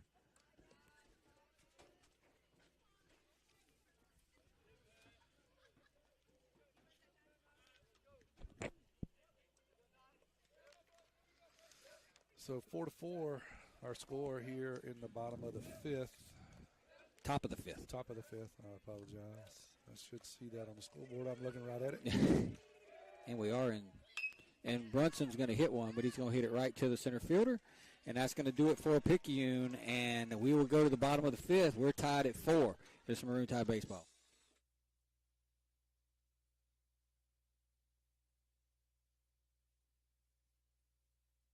Are you or someone you know looking to take your education to the next level? Pearl River Community College can help. Whether you're looking for a true college experience or you want to jumpstart your career, Pearl River has you covered. PRCC strives to remain affordable and accessible to help you regardless of where you are on life's journey. With face-to-face, hybrid, and online courses, Pearl River meets you where you are. Visit prcc.edu/admissions or call 601-403-1000 to rise with the river.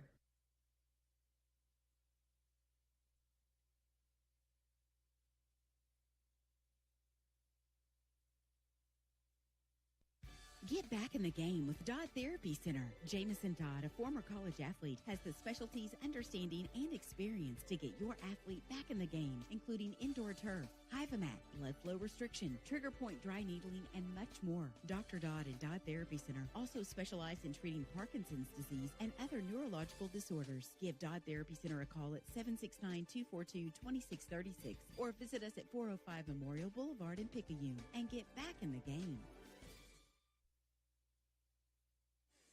So we head to the bottom of the 5th, Tommy, and what looked like Lloyds of London would ensure Picayune with a 4-0 lead with Busby on the mound. And give credit to Long Beach. They took advantage of some Picayune mistakes, and they had a couple of timely hits, and it's 4-4 now. And Blackwell, who started all that off last inning, falling behind in the count and then getting a base hit on a breaking ball to lead that inning off.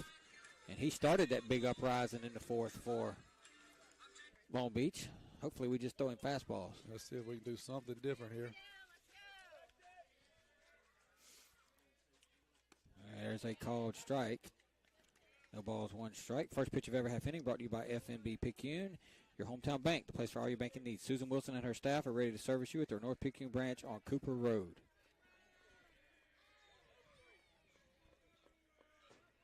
And Blackwell's going to take a timeout as Busby and Landon were not on the same page. Did you get any guesses on your trivia? Got a couple. And there's a ball, one strike.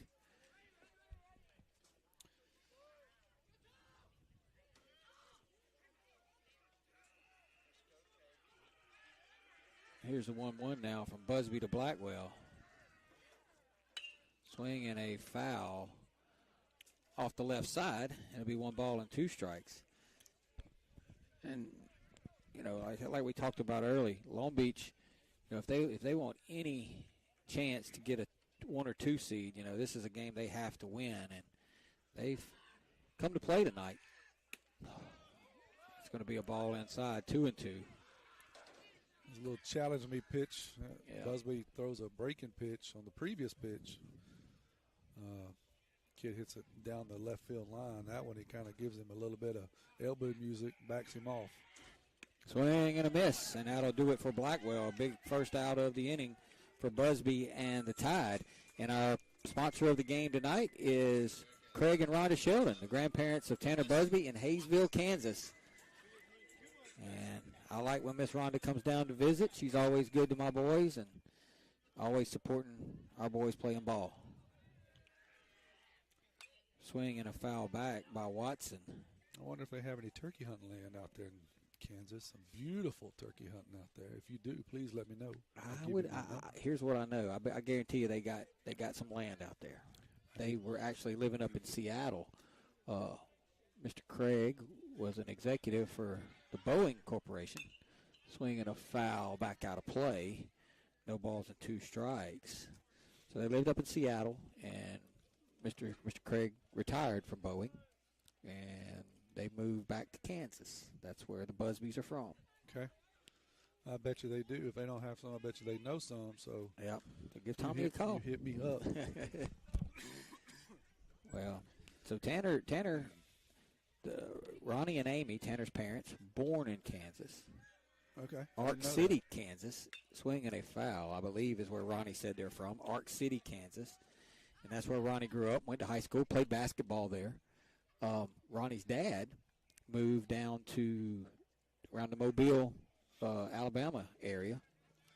And here's the 0-2 from Busby. Will be upstairs, a ball to Watson, 1 ball, 2 strikes.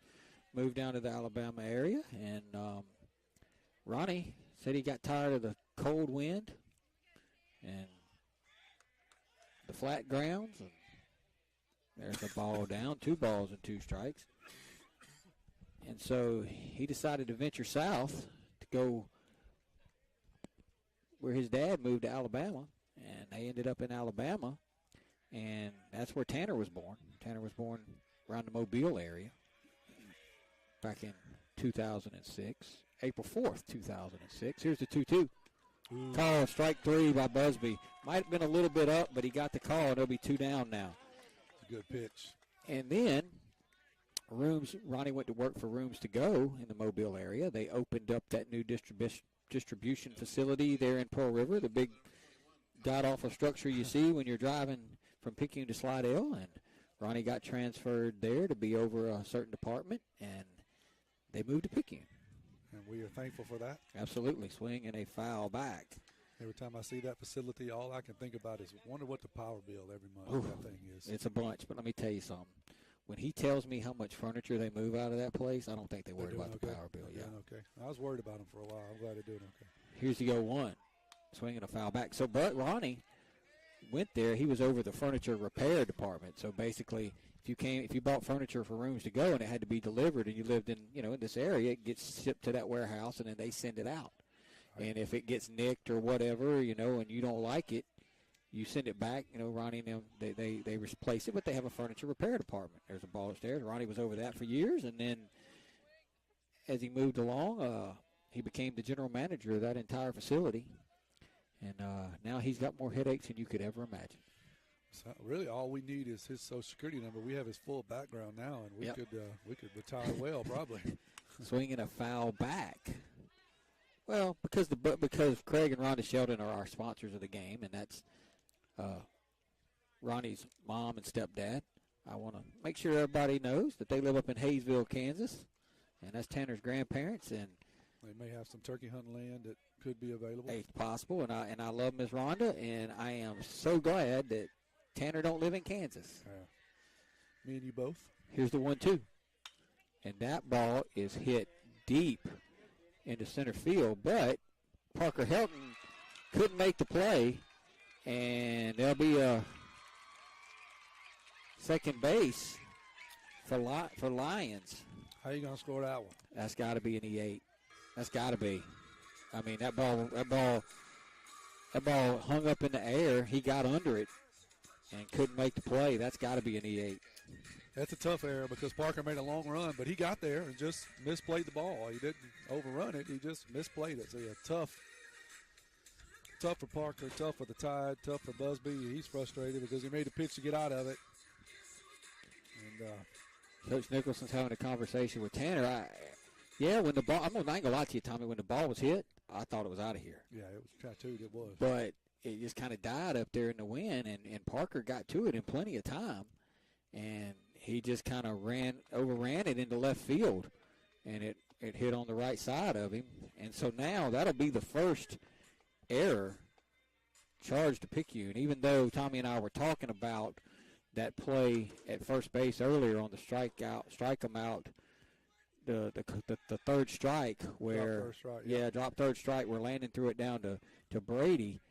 We don't know if that would be an E3. I'm not really sure how that scored. I'm going to talk to Coach Nicholson about that. But in any event, that brings up Thomas now with the go-ahead run at second base.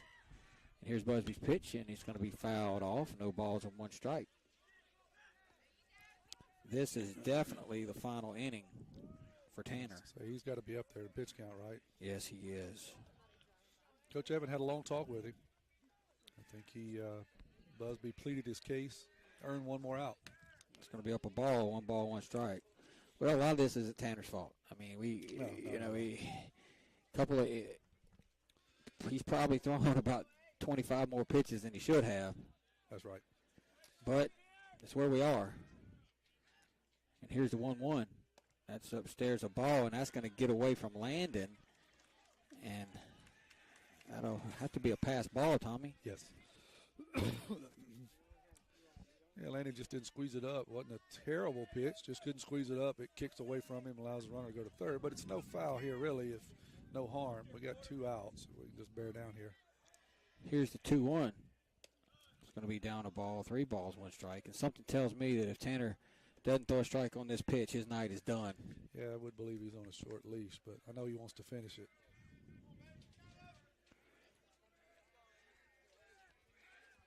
Here's the 3-1 from Busby to Thomas, and that's going to be a ball. And I think that's going to be it, as Coach Nicholson is heading that way.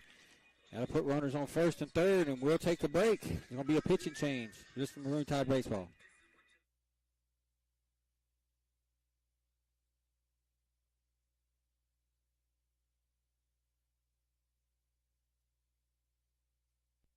When it comes to your vision, you can never be too careful. Dr. Lori Blackmer and Dr. Mark Hotzo at Picayune Eye Clinic will ensure you to get the professional service they have been known for the past 30 years. The goal of Picayune Eye Clinic is to help you have perfect vision and to be able to see the things you've been missing. Picayune Eye Clinic takes most insurances. Give them a call today at 601-798-4182 so you can begin to see things more clearly. Picayune Eye Clinic. You will see the difference. Our area is a great place to live with a quality of life that many would envy. People are friendly. It's a great place to raise a family. At FNB Picayune, we serve the credit needs of this area. The money to make the loans comes from your investments with us. In turn, we reinvest your money in the local economy to send kids to college. finance new businesses to create new jobs, build new homes, and much, much more. At FNB Picayune, your money is used to support our local needs. FNB Picayune, your hometown bank, member FDIC. Kyler King will come in here with 2 outs in the 5th inning and relieve Tanner Busby. Colt Robertson will come into the game and move over into shortstop. Busby will leave the game. He will probably stay in DH for Colt. So that was, we talked about the lineup spot last time, how when Tanner got on, they couldn't run for him. Well, now I think I figured it out now. I think I understand it because Colt's going to come in now, and he's going to be the shortstop.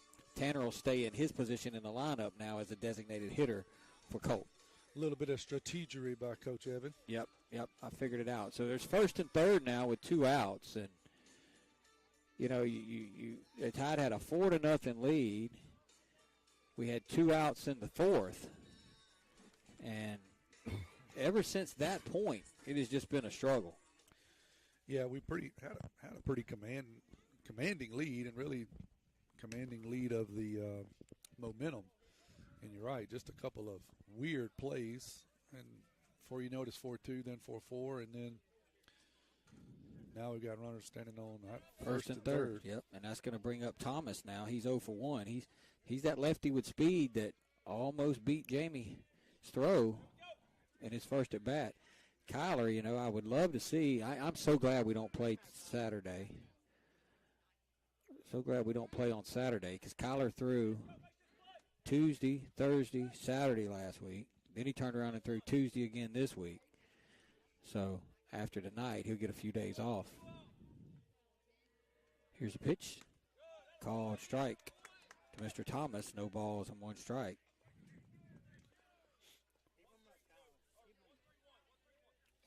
What you worry about here with the lefty and the velocity that Kyler's throwing with, you just worry about him just slapping that ball between Colt and Cooper right there.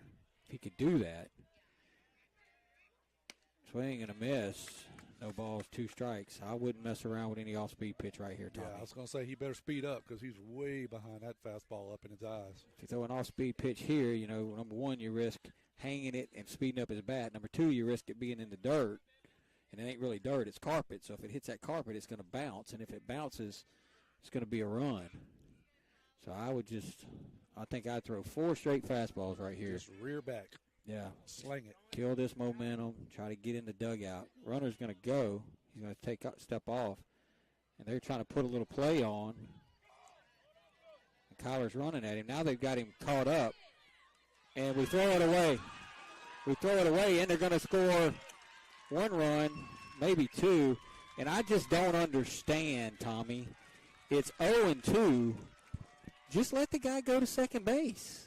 Well, Kyler you know what I'm saying? Perfectly, except throwing the ball to home. He executed it perfectly. I agree with what you're saying, first of all. They did. That's an intentional, and every team tries to do it. They try to get you to do exactly what we just did. They're stopping at second, trying to get you to throw. Kyler ran right at the runner on third, did perfectly, just didn't throw the ball well to Landon. That was it. And then he swings and misses. Yep. I mean, that just it eats everybody up. Yeah, all right, that'll do it. But Long Beach takes the lead. We're going to the top of the 6th. 5-4 Long Beach.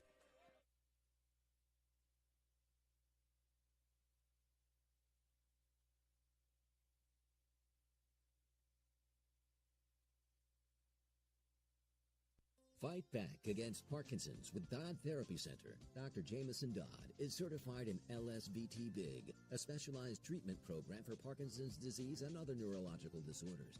Improvements from LSVT BIG include faster walking with bigger steps, improved balance, and reduced risk for falling. If you or a loved one suffers from Parkinson's or other neurological disorders, it is time to fight back with Dodd Therapy Center. Give Dodd Therapy Center a call today at 769-242-2636 or visit Dodd Therapy Center at 405 Memorial Boulevard in Picayune. We head to the 6th, Tide trail 5-4. Tom, let's go back to that play. I mean, you got no balls, 2 strikes. The Long Beach coach realizes, obviously, his hitter's overmatched against Kyler. That's right. So he's just saying, Nothing look, to lose. he's like, we're just going to see if we can steal home on you guys. And, if you guys just stand there and make us go back to third base, we ain't gained nothing. But if you try to do something and you mess up, we're going to take the lead. And, you know, I don't know. And we did it. I just don't understand why people in the dugout wasn't hollering, just let him go. Right. You know, just let him go. Just let him go. Run the guy back to third base, get on the mound and throw strike 3, and let's get in the dugout. I tell you what, the reason is it's so hard for a competitive player to let that person go. It's just not built in who we are. But you're right. The smart play is to just ignore them, let them steal second, fall down, turn a flip, whatever he's going to do, and throw one pitch and go to the dugout. Yep. In any event, the Tide trail 5-4, and here's Landon Watts now. And he's going to swing and hit one pretty good, but right to the center fielder. One pitch, one out here in the 6th as Watts lines out to Watson for the first out of the inning. Got to bring up Parker Helton now.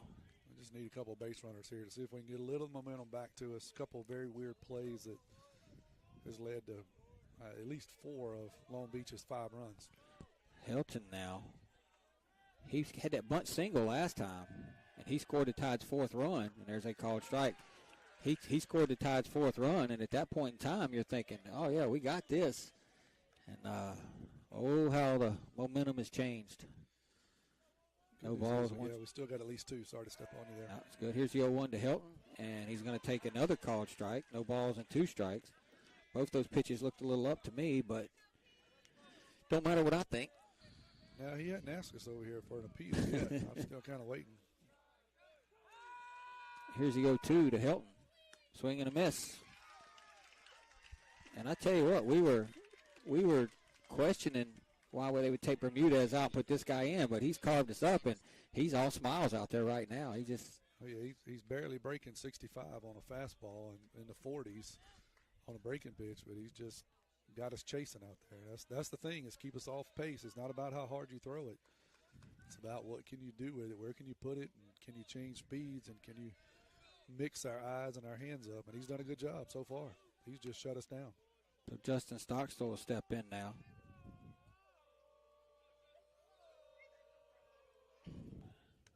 It's going to be outside the ball. 1 ball, no strikes.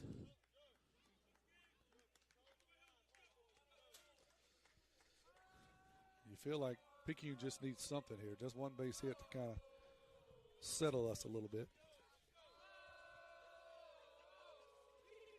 Here's the 1-0. And Justin's going to foul it off the right side, the left side. 1 ball, 1 strike.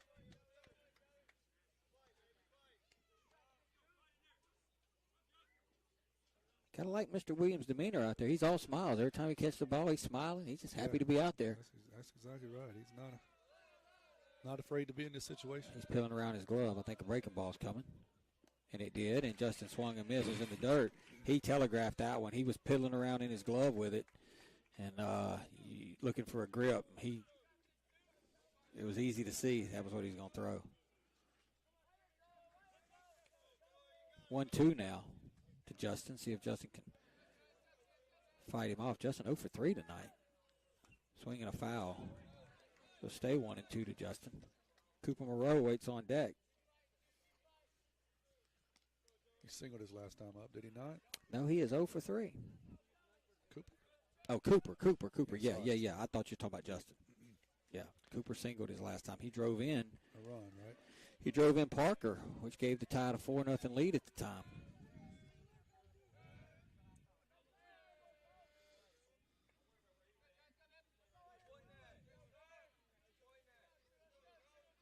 Pitcher and the catcher not quite on the same speed here. Go back to your post pastry trivia. Oh, okay. Yep, I did. Who is the current leader in MLB? Sacrifice bunts, and answered correctly by Mr. Jeremy Robertson. The answer Mr. Clayton Kershaw. He has 110. Clayton Kershaw. Pearl River Central and West Harrison tied at 2 in the top of the 7th. Wow. So some tough games tonight in the district. Kerry doing that game? Kerry is doing that game. How do you get time off like Eli gets? How do you get vacation? I didn't know that was an option. I didn't think it was either. Need to renegotiate. Here's the 1-2 pitch. He's piddling in his glove again. And that's going to be down a ball. 2 balls and 2 strikes. I think he was complaining to his coach about Justin being across the white line. I think that was the main thing. Because I heard somebody back there say it don't matter where he is. In any event, it's 2-2 to Justin now. Swinging a foul. Justin hangs in there. Just hangs in there. Yeah, he's going to get serious here. One more pitch. 3-2. He'll start fighting a little bit, but Justin kind of plays with him a little bit until he gets down. That was a good pitch that he fought off.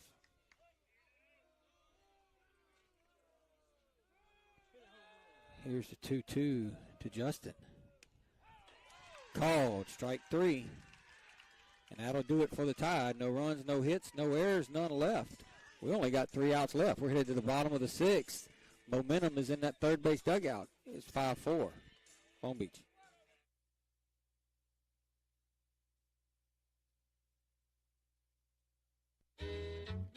Hey friends, Pawpaw's Campers in Picayune has several remaining new 2022 models left in stock with full factory warranty remaining. Check out this new 2022 Rockwood 2514S. MSRP $49,797, reduced to only $29,987. Don't wait long, it'll soon be gone. Pawpaw's Campers, having fun, selling fun.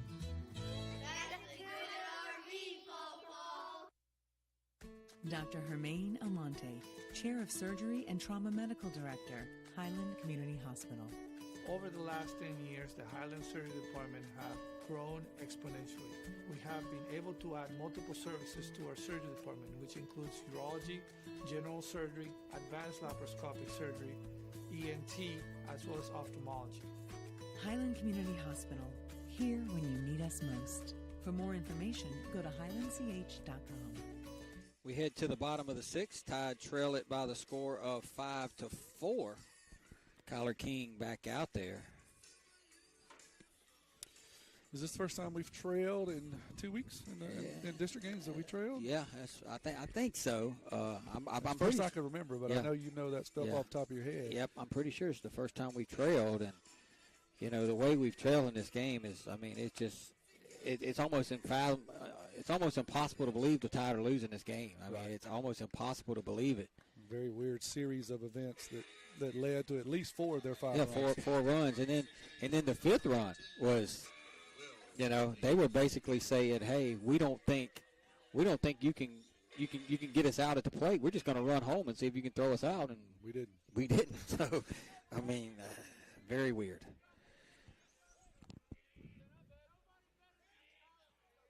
So they got number 13 in there batting now, Will Brady. He's going to take a ball upstairs. 1 ball, no strikes. And the first pitch of every half inning brought to you by FNB Picayune, your hometown bank, where the customer is always first. Go by and see Chantel Thady at the West Canal branch for all your banking needs. Here's a 1-0 swing and a miss. 1 ball, 1 strike. Come on like that.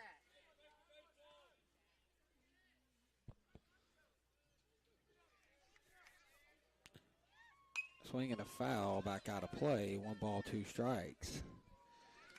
So the Tide are going to have to hold them here and then rally in the top of the 7th, or else we'll fall to 3-1 in district play. Not the end of the world, but swing and a foul. Not what we wanted. Not what you wanted. But there's still time here. We could shut them down. I still think that we're just 1 hit away from kind of busting open here. Here's the 1-2. Swing and a miss. That'll be the first out of the inning, and that'll bring up Mr. Watts. That'll bring to the plate the first baseman, number 28, Brady Watts hits now. But you got to give Long Beach credit. I mean, they could have quit. I mean, it was 4-0, and they could have packed it in, and that ball's going to be popped straight up. It's going to come back probably to Landon, and Landon makes the catch. Good job. Landon got to the fence and knew it was coming back, and then backed up and made the play, and that'll be the second out of the inning. That's a tough play for a catcher because that ball wants to fade back on you, and you want to overrun it. Watts did a good job there of getting the head net out of the way, putting 2 hands on it, and secured it. So back at the top with Shapins now. Here's King's pitch. Called strike. No balls, 1 strike. That was a nice hook by Kyler. So Long Beach must not have a closer because they don't have anybody tuning up. So it's going to be Mr. Williams again. That ball's up a ball, 1 strike. Well, he's done a pretty good job of closing us down, so I don't know why I would go with anyone else either until we do something different. Here's the 1-1. 2 balls, 1 strike. The good news is we've got the part of the lineup you want coming up in the 7th. That'll be Moreau, King, and Robertson. Here's a 2-1. Swing and a miss. 2 balls and 2 strikes.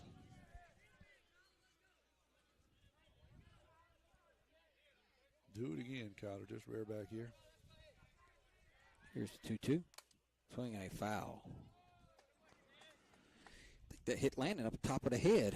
It kind of skeeted off right at the top of his helmet. He doesn't seem to be too upset. He's got blood pouring out of both ears, but other than that, he seems to be okay. There's another foul.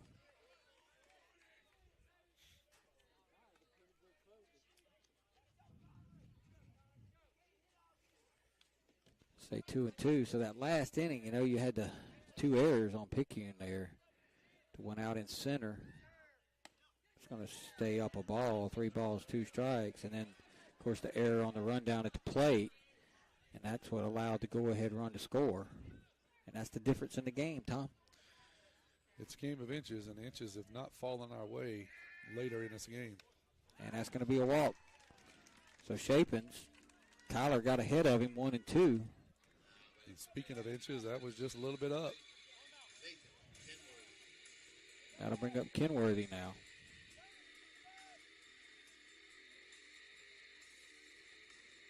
Be careful here. They're in the heart of the order. You just want to not give them, well, you definitely don't want to give them any runs or any more hope.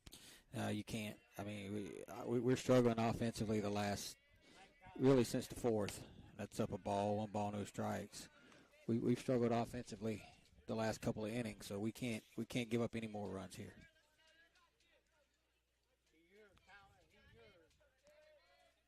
Shapin's probably going to run here at some point, I would think. 1-0 pitch. Kenworthy hits that ball to center field, but Parker Helton makes the catch. And that'll do it for Long Beach. They get no runs on no hits, no outs. They leave a man. Well, Tide Bats got work to do. 5-4 Long Beach. Listen to Maroon Tide Baseball.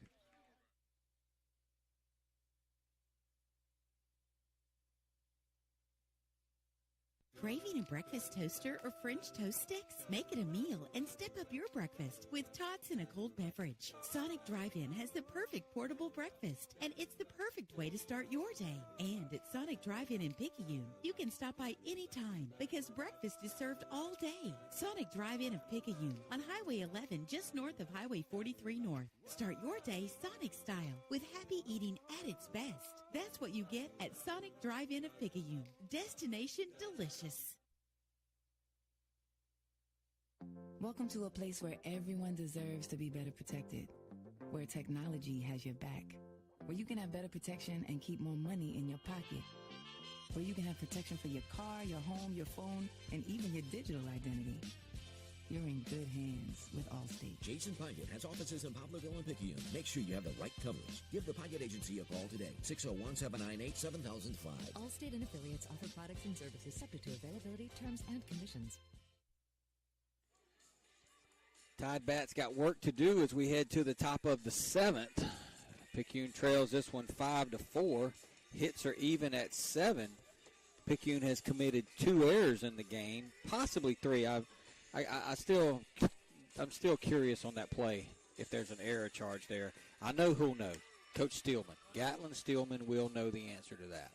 You see, he got a high baseball IQ? He has a very high baseball IQ. So I'm going to ask him after the game. My vote's going to be, it would have to be an error on Brady. That would be my vote, but we'll yet to be determined. We'll pick it up next Tuesday. It was a very weird play. Error or not, it was unfortunate. It was. So here's Moreau. First pitch of every half inning brought to you by FNB Picayune, your hometown bank. Come by the main branch and see Sheila Cooper or Linda Penton. Hometown community spirit, hometown community pride. And Cooper's going to lay off That breaking ball, it'll be 1 ball and no strikes.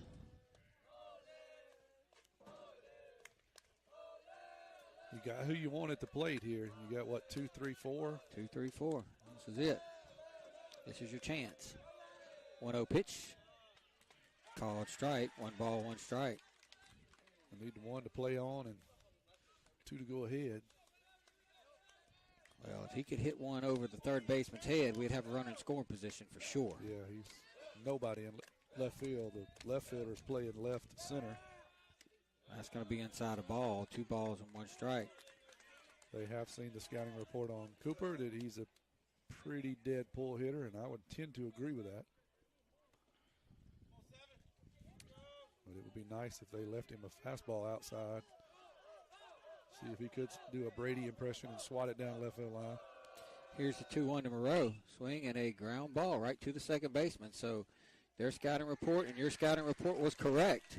As Moreau grounds out to Thomas. And that'll be the first out of the inning. That'll bring up Kyler King now.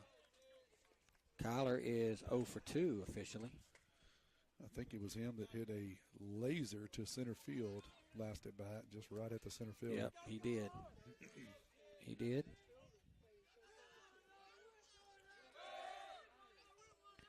Left fielder really ain't moved over, so there's still a lot of room down that line. And there's a called strike. No balls, 1 strike. He may be baiting us, showing us some Division I speed out there. We can close the gap. We'll see. Yeah, it's possible. Tide need a base runner. We need a runner in scoring position here. Here's the 0-1. That's going to be down a ball, 1 ball, 1 strike. You know, you go back to that first inning, Tom. The Tide had the bases loaded, 1 out, and a run in. Was only able to get 1 run, and it looms large now. That's right, with 3 hits. Yeah. Here's the 1-1 to King. Swing and a ground ball towards short. That's going to come up and get by the shortstop. That'll be a single for King. King hit that ball hard. I got to give him a base hit on that, Tom. Yeah, he smoked that one. It took a hop and hit the shortstop right in the side of the head. I hope he's okay. They're going to go out and take a look at him. But, yeah, that was a hard hit ball, a terrible hop, and hit him right in the side of the head, it looked like. So. Yeah, he went down. Yeah, hopefully he's okay because that hurts. I guarantee you it does. They're all gathering around second base, having a conversation with him. Good news, I think he turned his head and hit him in the side of the head, not dead in the face. That's what I think. It's hard for us to see, but it hurts his pride, one, but it also hurts when you I guarantee you that hurt. Right in the noggin because it was rudely hit at him. Coach Nicholson's going to have a conversation with Kyler. You figure with Williams, if you can get a good jump, as much off-speed stuff as he throws, you have a pretty good chance to steal a bag. But just being honest and not negative, we're not the best base running team to ever live. So if you're going to go, you better be sure you can make it. That's right. Especially with these 2 guys swinging the bat here. You certainly don't want to run yourself out of a game. Brady had that double his last time up. Well, might not have been his last time, but Brady has a double tonight. Officially 1 for 2.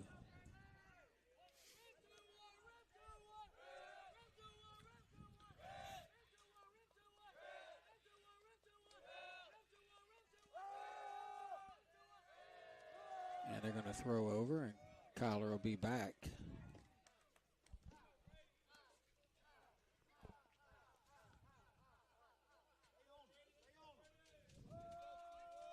Williams going to come set. Brady's back up in there.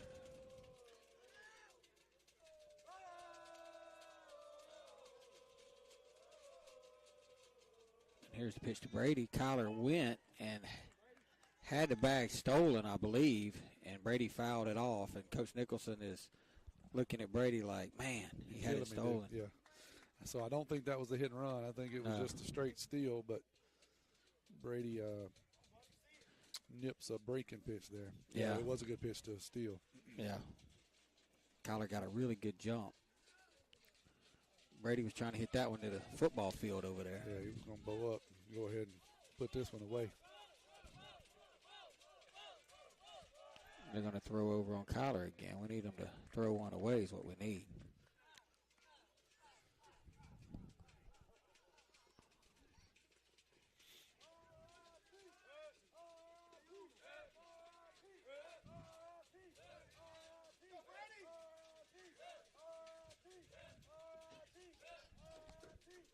Here's the 0-1 to Brady now. That's going to be down, and that's going to get away. That'll be a wild pitch, and that allows Kyler to get to second base. So now the Tide with a base hit will have a chance to tie this game, Tom. Yeah, Brady says, get off me, Coach Evan. I knew what was coming next, so it's all good here. Everybody's where they're supposed to be. Jamie Lumpkin waits on deck. Brady just needs to do what he's done a couple times this year. Just go ahead and hit one over the right field wall right here, Tommy. That would be nice to have a Van Cleve moonshot.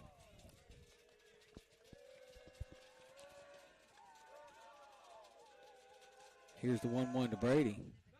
That's going to stay outside a ball. Two balls and one strike.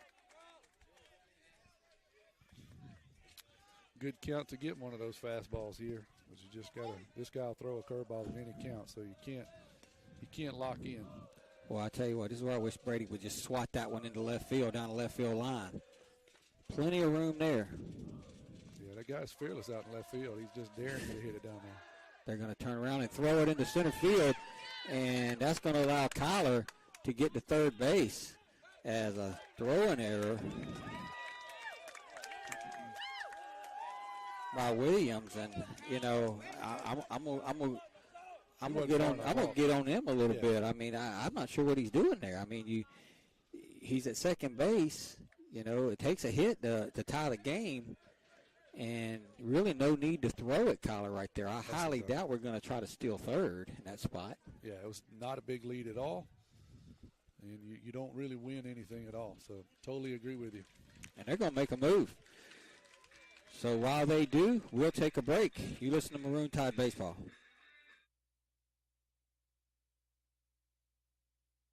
When you wake up with an aching back or sore neck, Dr. Debbie Moore with Moore Chiropractic Clinic suggests you consider making simple changes in your sleeping position to alleviate unnecessary strain on your body.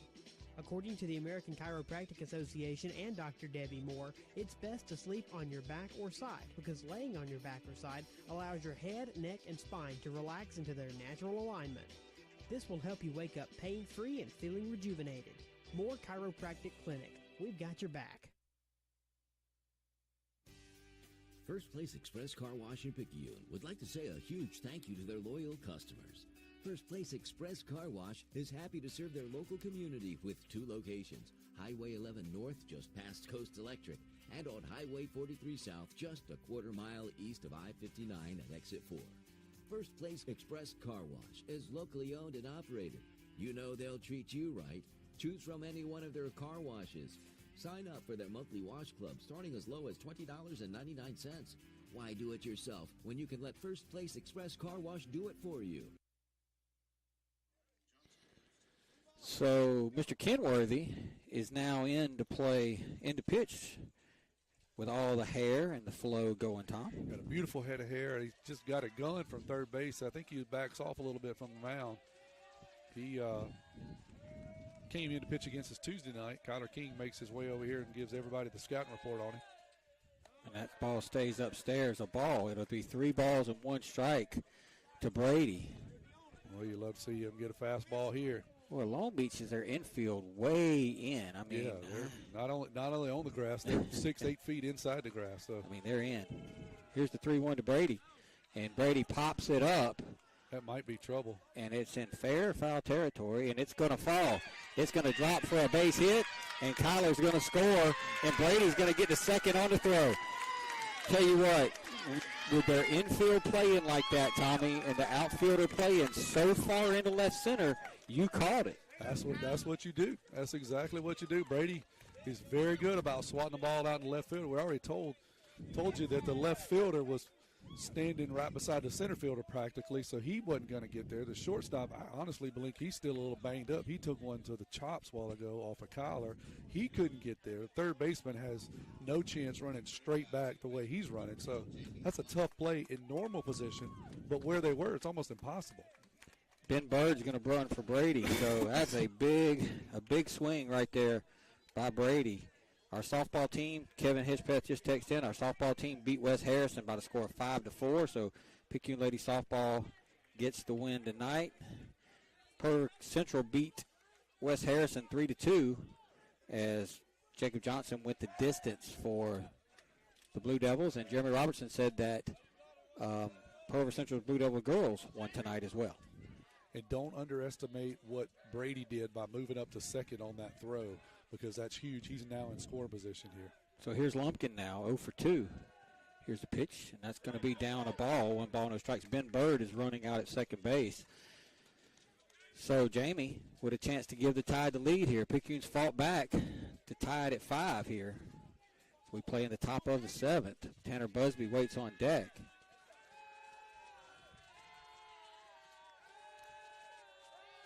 Here's the 1-0.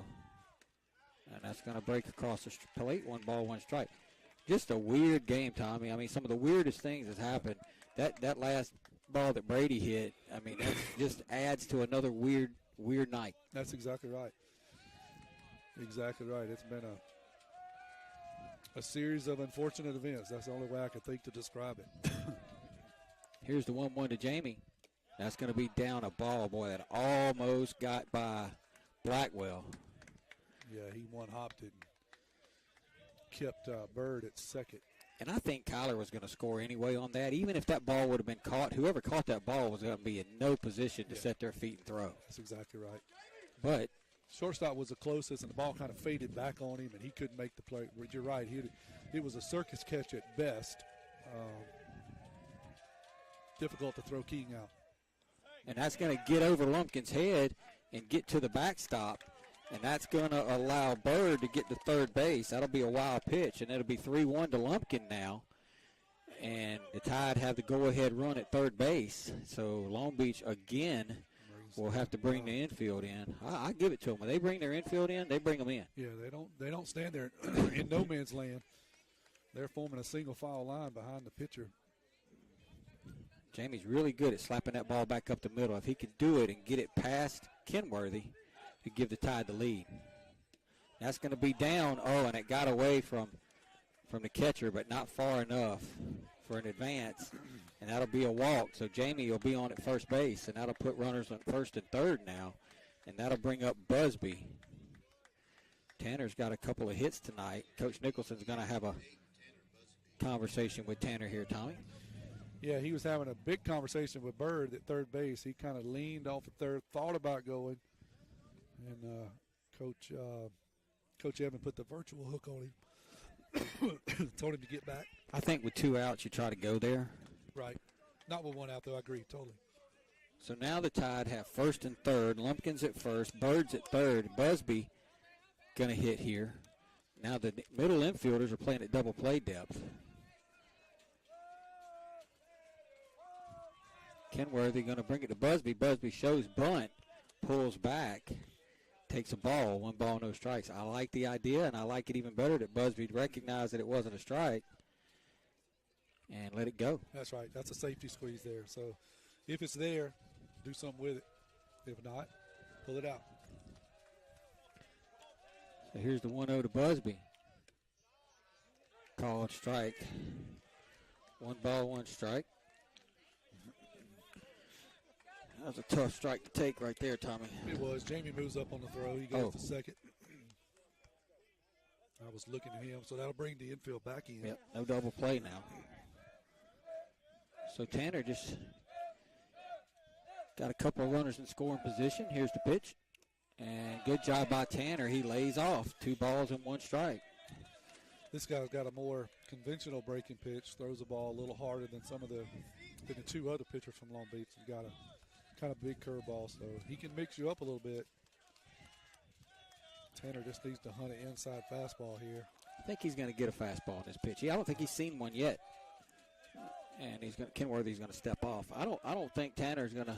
He hadn't seen a fastball in this appearance, Tommy. 3 straight breaking pitches. I think if he's going to get one, it's going to be right now. All right.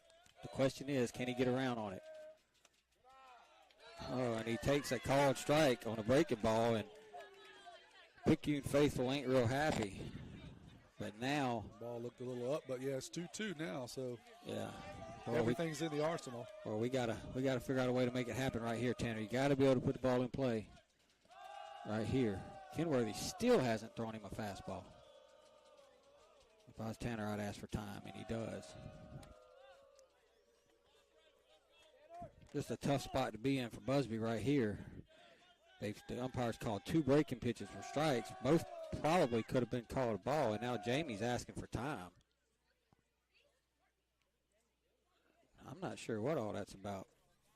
Jamie and the base umpire. And Jamie was asking for time. Base umpire says you don't get it, get back on your bag, let's play ball. I'm not sure either. Interesting. In any event, Busby's back up. Kenworthy gets his sign. He checks on Bird. Here's the pitch. That's upstairs, a ball. 3 balls and 2 strikes. So Busby's brought this drama out as far as he can bring it now, Tommy. Yeah, hats off to him. He struggled with a breaking pitch early this year. He's kind of started to settle in as he's seen more and more of them. Started to lay off of them. Got a fastball there that was up in his zone. So see what he comes back with here. 3-2. I like one of them 58-footers that bounce to the fence. Here's the 3-2 to Busby, and that's going to be down a ball. So a good job by Tanner and that at bat to hang in there. And now the bases are loaded for Picayune, and that brings up Brunson Stockstill. They're going to have a meeting at the mound between Blackwell and Kenworthy. Brunson hit a sharp single, I believe, his first time up. Brunson is 1 for 3 tonight. Love to repeat that. So let's see how Long Beach plays this. When the Tide had first and third, they played the middle infield back, and we're up tight on the corners. Looks like they're going to play in. Brunson is a really good bunter. The problem is if you bunt it, you got to get it down in a good spot where they can't get you at the plate. Right. So the Tide have the bases loaded. Bird's at third, Lumpkins at second, Busby's at first. And that's a ball down, 1 ball, no strikes to Brunson from Kenworthy. Landon Watts waits on deck. Landon's had some good swings tonight as well. But let's let Brunson go ahead and break this party up. I hope he hits it. It doesn't mean anything. Brunson shows bunt and pops it straight up to the catcher, and that'll be an out. Boy, boy, boy. That was a good idea, bad execution. We left it up. Good play by the catcher. So, everything falls on Landon here. So Brunson bunts it straight to the catcher. And the catcher, Blackwell, makes the catch. So now the bases are still loaded. Here's Watts. Watts is 1 for 3, and he's hit the ball pretty hard a couple of times tonight. Let's see if he can break this one open for Picayune. Bird's got to be more aggressive now. Watts is going to hit a ground ball right back to Kenworthy, and he'll throw him out. And Picayune does tie the game, but like in the first inning, they load the bases with 1 out, and they're unable to get the other run home. But we continue playing baseball. We go to the bottom of the 7th.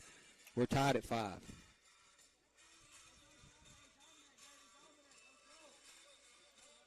Pearl River Community College has been providing a quality education to the people of South Mississippi and beyond for the past 110 years. If you or a family member is an alumnus of this great institution, we invite you to support future PRCC students through the PRCC Foundation Scholarship Program. Honor or memorialize a loved one or identify your support for the college by creating a scholarship through the PRCC Foundation with your tax-deductible financial gift. Call Delana Harris with the PRCC Foundation office at 601-403-1191 and make a financial investment in a young person's future at Pearl River Community College.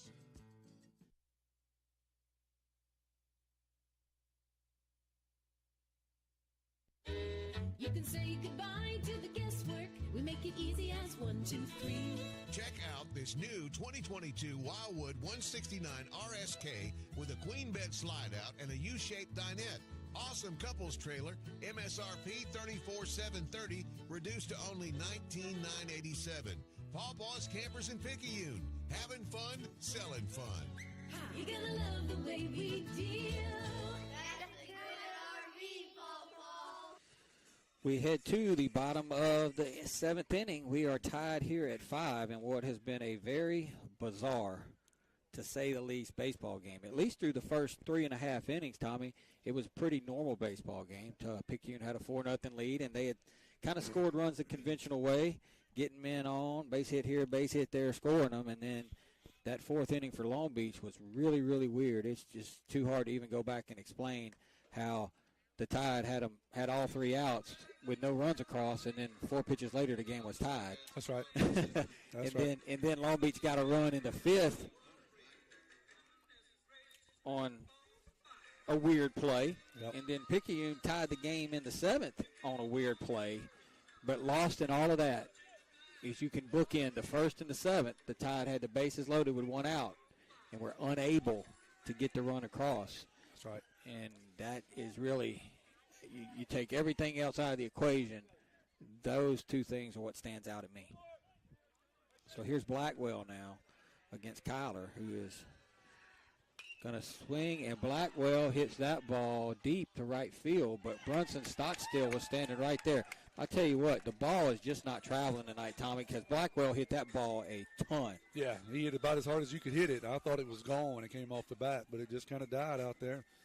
Brunson's able to slip over and just make it a loud out. I thought he had walked it off. And the first pitch of every half inning brought to you by FNB Picayune, your hometown bank, the best service around with 4 locations to serve you: East Canal, West Canal, Cooper Road, and Memorial Boulevard.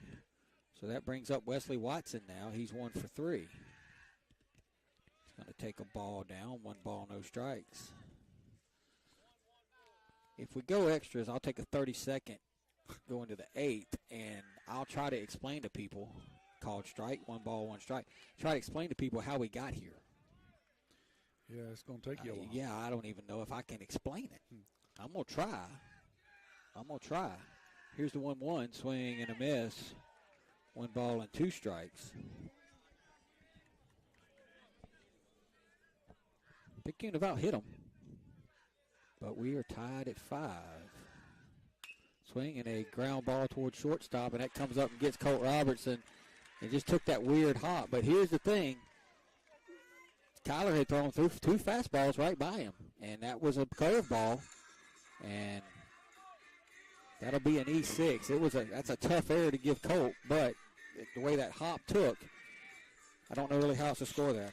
No, I think you're right. It is a tough error, and kind of the same thing that happened on Kyler's ball. Ball hit pretty hard. Colt was in position, just hopped up, and luckily it didn't get him in the face. So there's the winning run now.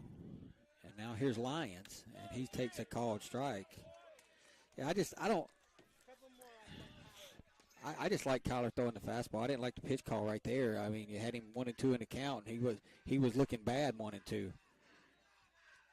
There's the 0-1, and there's another called strike, and I would just do the same thing. I mean, I don't know. Yeah, until they can show they can do something different. Yeah, I'm kind of with you. I mean, they got the balls they put in play. The majority of them been off speed pitches. I subscribe to the Dodd-Lee methodology. If you can't stop the power, that's pretty much all you're going to see is the power. That's outside the ball. Watts thought he had struck. Landon thought he struck him out, I believe. Maybe a little bit up. It's important to get this second out here before that runner gets to second base. And he goes, and he's going to take a called strike 3. Watts throws down, and it'll be safe. So it's a strikeout, a called strike. It'll be a stolen base by Watson. So there's 2 down now, and that brings up Thomas. That's a big out because that alleviates any nonsense that can happen in the infield. You just get a routine out here unless it's a base hit. If I'm Picayune's outfield, I'm playing in. You have to. The way the ball's dying out there, I'm playing in. Because this win scores, it's over. Yeah. So this is the winning run. You have to be in a position where you can throw it out at home plate. If it hits over your head, it's ball game anyway. That's right. So that brings up Jake Thomas, and he's going to foul one straight back. Because the last thing you want to do is get beat on a blooper over the shortstop's head. Right. That's right. No balls, 1 strike. Well, our food was supposed to be ready at 9:30. This is going to be, it ain't going to be good when we get there late, but it is what it is. Good job by Landon Watts right there to keep that ball in front of him because that ball was ticketed to the backstop, Tommy. Yeah, that was a 58-foot breaking pitch. Watts was able to keep in front. 1 ball, 1 strike.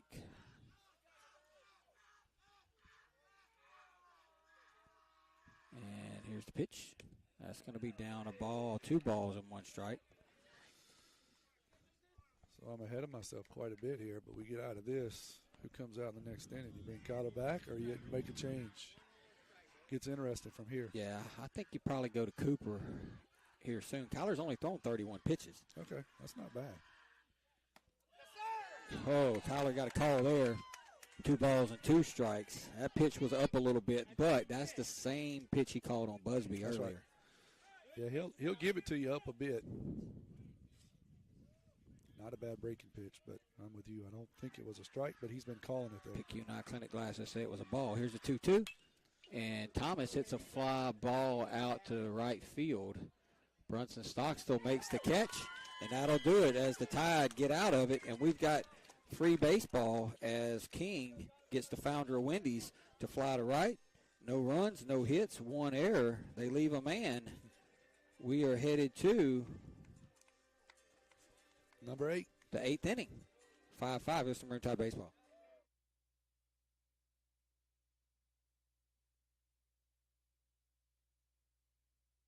Abby Turnage, lead mammography technologist, Highland Community Hospital. Mammograms are important because they help us do early detection. A mammogram is never going to keep you from getting breast cancer, but early detection is what is going to make you have your best possible outcome. We want you to get your mammogram as early as possible, and you should have those yearly beginning at age 40. Highland Community Hospital, here when you need us most.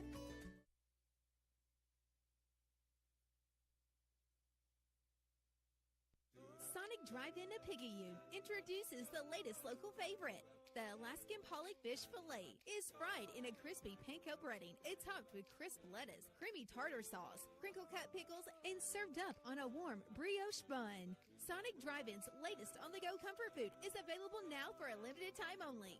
Only at Sonic Drive-In in Picayune on Highway 11 just north of Highway 43 North. Happy eating at its best. That's what you get at Sonic Drive-In of Picayune. Will Brady is on the pitch for the Bearcats. W.P. Bermudez will take over at shortstop for Long Beach. Brady is the 4th pitcher of the night for Long Beach. Bermudez went 3 innings. Is that right? Yep.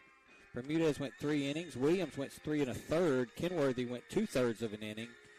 And Brady is on the mound now as we play in the top of the 8th. And the first pitch of every half inning brought to you by FNB Picayune, your hometown bank. Come by the main branch and see Sheila Cooper or Linda Penton. Hometown community spirit, hometown community pride. Who's our Diamond Club sponsor of the game tonight? Diamond Club sponsor of the game tonight is Craig and Rhonda Sheldon, the grandparents of Tanner Busby, out in Hayesville, Kansas. Those beautiful turkey farm owning people. He's going to call me and set me up with a hunt. I'm looking forward to it. 9-1-2. 3 consecutive lefties going to the plate tonight in the 8th inning for Picayune. It'll be Parker Helton, and he's going to try to show bunt and foul it off. And be no balls and 1 strike. Not a bad idea. Just got to pitch up. It's hard to get above that pitch when it gets high like that, and that's usually what happens is you foul it off. Just need one of these lefties to get on for Kyler.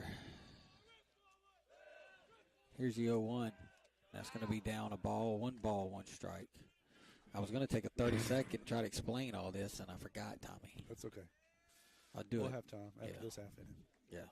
Hopefully we'll have about a 5-run lead when I do that. Here's the 1-1 to Parker. Called strike, 1 ball and 2 strikes.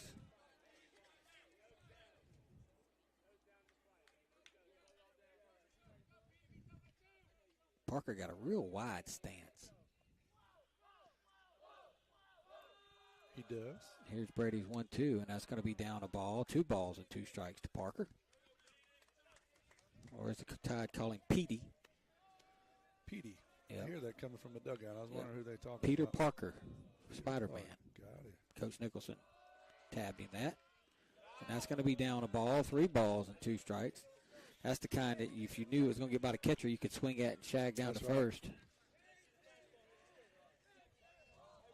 But we don't know these things. This is a huge pitch. I mean, if we could get the leadoff man on here, You said that before, too. I've said it a million times tonight. Here's the 3-2 to Parker, and he's going to swing and hit a little chopper up the first base line, and that's going to be a base hit. Boy, boy, boy, I tell you, that's good, clean living right there, Tommy, because nobody's going to have a play there. Yeah, that was as good as a bunt. He swings over the top, chops it right down the first base line. Pitcher has the only play that really could have been made there, but you're right. He fumbles it. Good thing is he touches it while he and the ball are fair, kicks it into foul territory, and you got your wish. We got somebody standing on first here. And that'll bring up Justin Stockstill now. Now, do you bunt Justin, get Petey over to second, and say, okay, Cooper and Kyler, it's up to you guys to get him in, or do you let Justin swing away? I honestly think you do, but, man, I tell you what, this kid's thrown a lot of 59-foot balls in that first at bat. So he's subject to throw one into the backstop. He's going to throw over on Parker, and Parker's going to be safe. So Parker with 2 hits tonight, a bunt single and a swinging bunt single. Neither one of them got past the pitcher's mound. And then Blackwell hit one last inning. And there is a good bunt going to go foul. Boy, boy, boy. And Coach Nicholson is really upset right now with Justin Stockstill. Obviously a missed sign. Obviously a missed sign. It was a good attempt, but, yeah, obviously wasn't right because you're right because Coach Evan is flagging him over. Probably have a little intense moments of fellowship here as we wait. Yeah. So why don't you start while they're doing it? Tell us about that fourth inning when all this. Okay, so in the fourth inning, now he's going to come right back. It was a missed sign right there. Had to be a missed sign. I think that it was a straight steal, and Justin almost laid down the perfect bunt. By the way. Now he's got the third baseman standing in his grill, so that's no longer an option. Right. But I still don't think the third baseman would field it and throw it to second, even if he bunted it. If you're just trying to get the runner over. And now they got him picked off. Oh, good job by Parker. He gets back, but, they had Parker picked off, and he turned around and hit it back to first base. The first baseman threw the ball out into right field, but Parker had no idea knowing that. So all that's what you do about nothing. No harm, no foul right there. You know? Get back, start over. Exactly. Be glad you didn't get picked off. Yeah, because I think we'd have had to call the ambulance on Coach Evan if he'd have got picked off over there. Yeah. So it's no balls, 1 strike, no outs. Let's see what we do here. Here's the pitch, and it's a ball upstairs. 1 ball, 1 strike. Justin showed bunt there again. Pulled it back, but showed bunch again. So did he pull it back because he really wasn't bunting, or did he pull it back because it was a ball? I can't know. I really can't know. Hard telling, not knowing? Yeah, I can't know. I'm thinking that it was a ball that he was trying to bunt. Yeah. And he shows bunt, and they throw over. The third baseman is wary of our schemes. He's standing about 20 foot from Justin when he gets ready to take the pitch. So slash would be good. Maybe that's what he's doing here. It wouldn't be a bad call, but you got to get a good pitch to slash. Runner goes, and it's going to be a ball, and a throw down is going to be safe. No, they're going to call him out.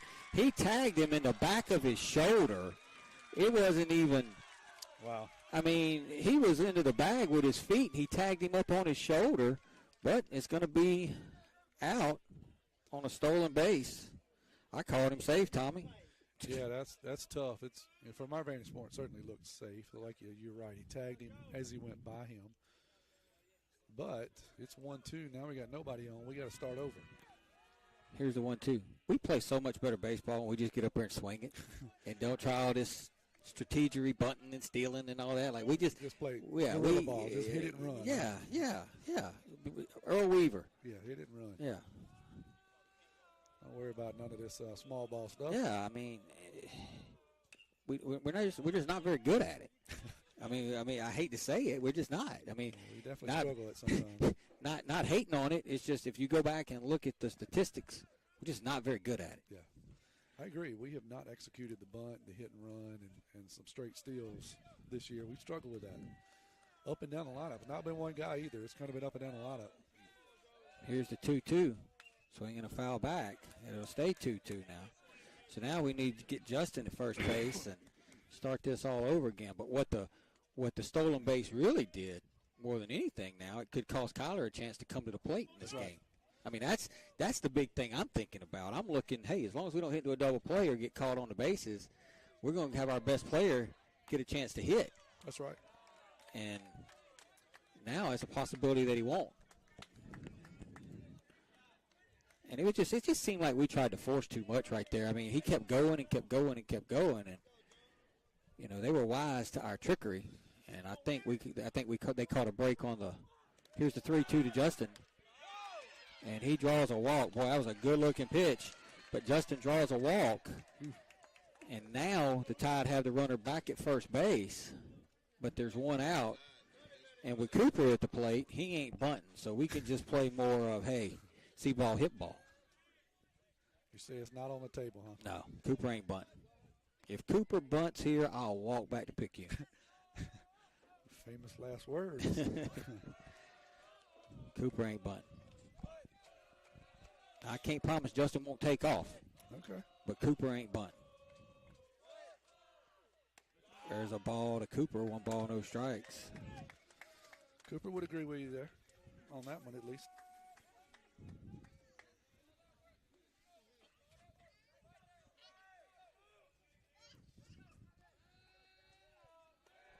So it's been an interesting night here. Oh, my Lord. We'll get a chance to tell you all about it in between innings here. Yeah, we're going to do a 30-second in between the half innings here. After the Tide scores 3. Right. Cooper's fixing to hit 1 out. Then Kyler's going to hit 1 out. Then Jamie's going to hit 1 out. And then they'll quit. Yeah, we'll go home. Here's the 1-0 to Coop. And that's going to be down a ball. Coach Nicholson was yelling at Justin to read it in the dirt to get to second base, but that'd have been a tough one. That one kind of bounced right back to the catcher, not far in front of him. It'd have been close. We ain't good at close. Yeah, I'm glad to see him not go, honestly. So 2-0 now, so Cooper can probably sit dead red fastball. The wind starts to blow in here from right. Here's the pitch. That's going to stay upstairs a ball, 3 balls and no strikes. And Mr. Blackwell is going to go out and have a word with his right-hander. So we'll try to explain that at fourth inning. So the Tide had the bottom of the fourth. The Tide had a 4-0 lead. Long Beach got a leadoff single, then another single. So they had 2 men on with nobody out. And Picayune was able to get a couple of outs, get a strikeout. I think 2 strikeouts, Tommy, and it ended up with second and third. Then we walked a guy, which loaded the bases with 2 outs. We're still up 4-0. And we'll take a break here till Cooper. So bases loaded. Right. 2 outs. Right. Bases loaded, 2 outs. And Cooper's going to take a called strike, and that's that 3-0 strike. Yeah, that's that 3-0 strike. The bases loaded, 2 outs. That's not right now, folks. I'm just telling what happened in the 4th inning. We're in the top of the 8th, tied at 5. Cooper's got a 3-ball, 1-strike count on him, and Justin Stockstill takes his lead off of first base. Here's the pitch, and that's going to be a called strike. That's up in Cooper's eyes. That's up in Cooper's eyes. Yeah, 3 balls and 2 strikes He now. hadn't called that one all night, Timmy, so I don't know if it was just a straight miss or he having to look down at the clock. Yeah, that was bad. It wasn't close. No, that was bad. He missed that one. 3 balls and 2 strikes. So do you send Justin here? I do. I try to make something happen. Here's the 3-2 pitch. Cooper swings and hits one to left field and hits it right at the left fielder. So that 3-1 pitch turned out to be a huge call and at it bat because Cooper flies out to left. And there's 2 down now. Yeah, it takes a double or something crazy here for Kyler to drive them in from first. Well, that's where the caught stealing really just killed the inning because at that point you almost force yourself to bunt with Cooper if when Justin reaches. Of course, they probably would have just walked Kyler at that point. But in any event, it doesn't matter. Kyler's at the plate now. And he's going to take a called strike. And if the Tide can't win this game, Tommy, it's, it ain't because they didn't have some chances. Oh, they've had a whole passel of them. Here's the 0-1. That's going to be upstairs a ball, one strike. We just need something to get past the old catcher here. Yeah, you would love for Cotter to hit with a runner in scoring position.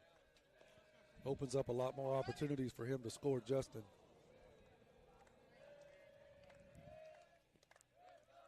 And they're going to throw over. So the inning started with a infield single off the bat of Parker Helton. But then a lot of back and forth between tosses over and attempted bunts and things, and they end up throwing. Parker gets caught trying to steal. Then Justin walks. And it's going to be a foul out of play. That was a hit and run. Justin took off. Kyler swung at a pitch not even close to the zone to protect Justin. And now it's 1 ball, 2 strikes. I'm a big fan of the hit and run. Like I said, I'm a fan of a hit and run, 2-0, 2-1, or 3-1. Other than that, I ain't a fan of it. Yeah, that is a unique situation because now you've got Kyler in a situation here he's got to protect 2 strikes. Swing and a miss. And that will do it for Picayune. So we head to the bottom of the 8th. Tide in Long Beach, even at 8.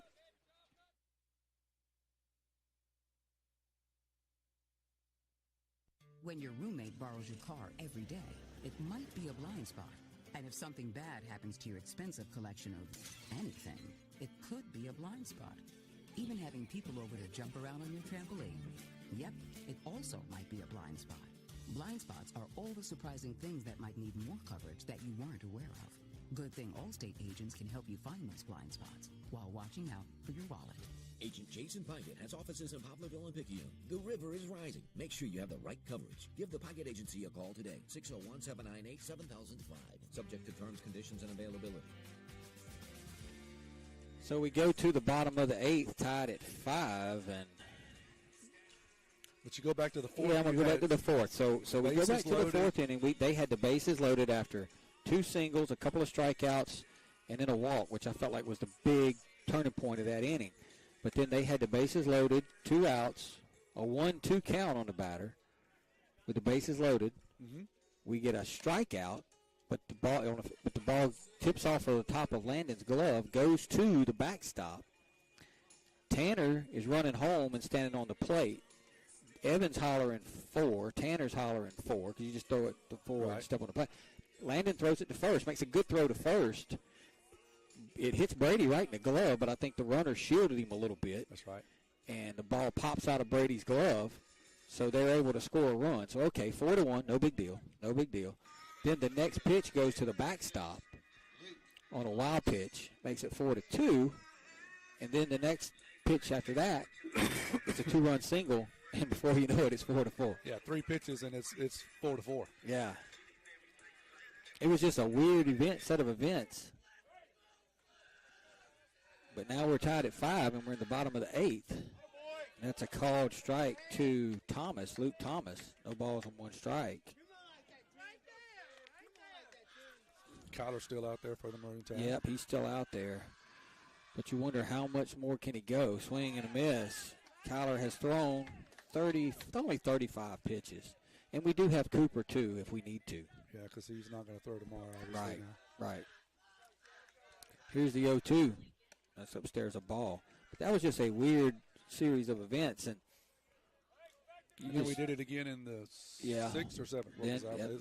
Then in the 6th inning, when the game was tied at 4, waiting on a 1-2 to Thomas. Upstairs a ball 2-2. The game was tied at 4. They had first and third, 2 outs, 2 strikes on the batter. They basically just took off and just stopped right before second base, daring us to throw them out. Swinging a foul. Kyler just kind of stood there and looked at the runner at third. The runner for third broke home. And Kyler chased him a little bit, then made the throw to Landon, and he threw it while he was running and threw it over Landon's head. That's ball down, 3 balls, 2 strikes. Threw it over Landon's head. and that allowed the run to score there, which made it 5-4. Picayune came back, added one in the 7th, and that's where we are. Here's the 3-2 to Thomas.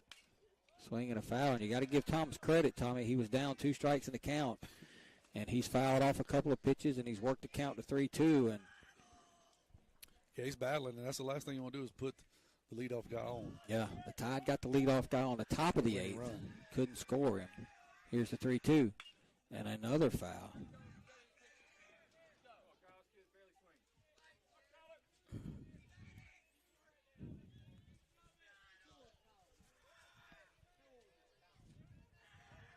Luke Thomas back up in there. Kyler's going to bring the 3-2 to him.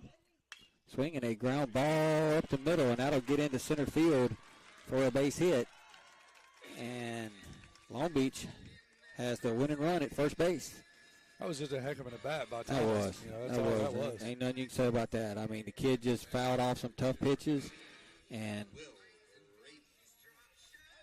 got a pitch he can handle, hits it back up the middle, and now they're surely going to bunt now. I mean, Cooper's got to come on up. Nobody's telling him, but Cooper's got to come on up in the grass. Yeah, now they're telling him. And they're going to foul it off out of play. Yeah, everybody in Long Beach knows that he's fixing to bunt, so you got to get there. You got to be prepared. This is what Cooper was statistics say. Cooper was back behind third for a minute, but then everybody told him to come in, and he did. And now he's in the grass again. He ain't near in the grass like Long Beach's third baseman's in the grass. You got to get up in the grill, Coop.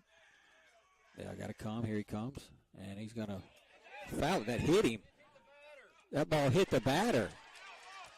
That ball hit the batter in the box. Picayune's going to throw it down the line, and we're going to throw it away, and they're going to come around and score.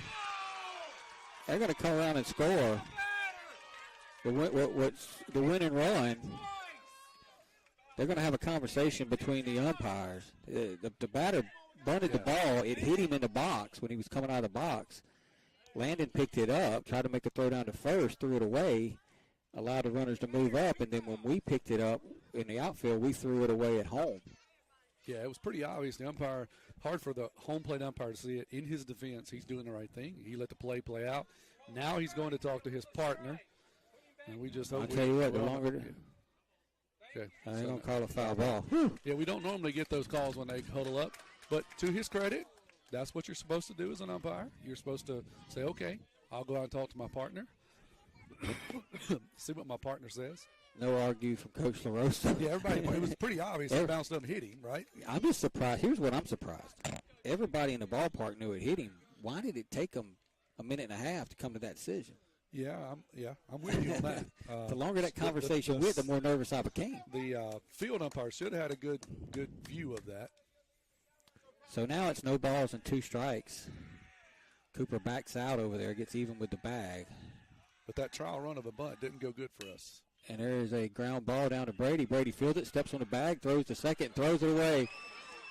And then Justin Stockstill fumbles it and throws it in, and they'll have the tying run at third base, the winning run at third base. So that'll be an error on Brady. He stepped on the bag and got the first out, but the throw to second base goes awry. And and it allows the runner to get to third. Yeah, tough play there. Brady makes a good play at first, steps on the bag, gets the sure out, tries to flip it to second, gets by the shortstop. So there's one out now, and the winning run is 90 feet away. And I don't know what Coach Nicholson is. I think he wants to go out and talk, but he's not wanting to get charged for a visit. I'm not sure why. He's having some conversation with the umpire. The umpire shakes his head, and Coach Evan goes on out. So, yeah. Picayune, we've done enough offensively to win this game, Tommy. The pitching's been, for the most part, good enough to win this game. You know, the defense has been the bugaboo tonight. That's right, and that's been pretty steady for us, this year. It really has been. And this game, it's just we struggle with some silly stuff.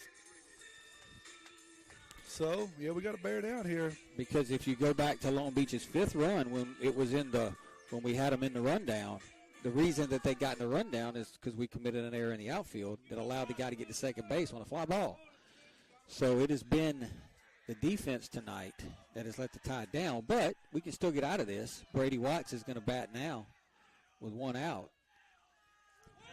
And they're going to squeeze bunt, and Landon Watts is going to nail him at the plate.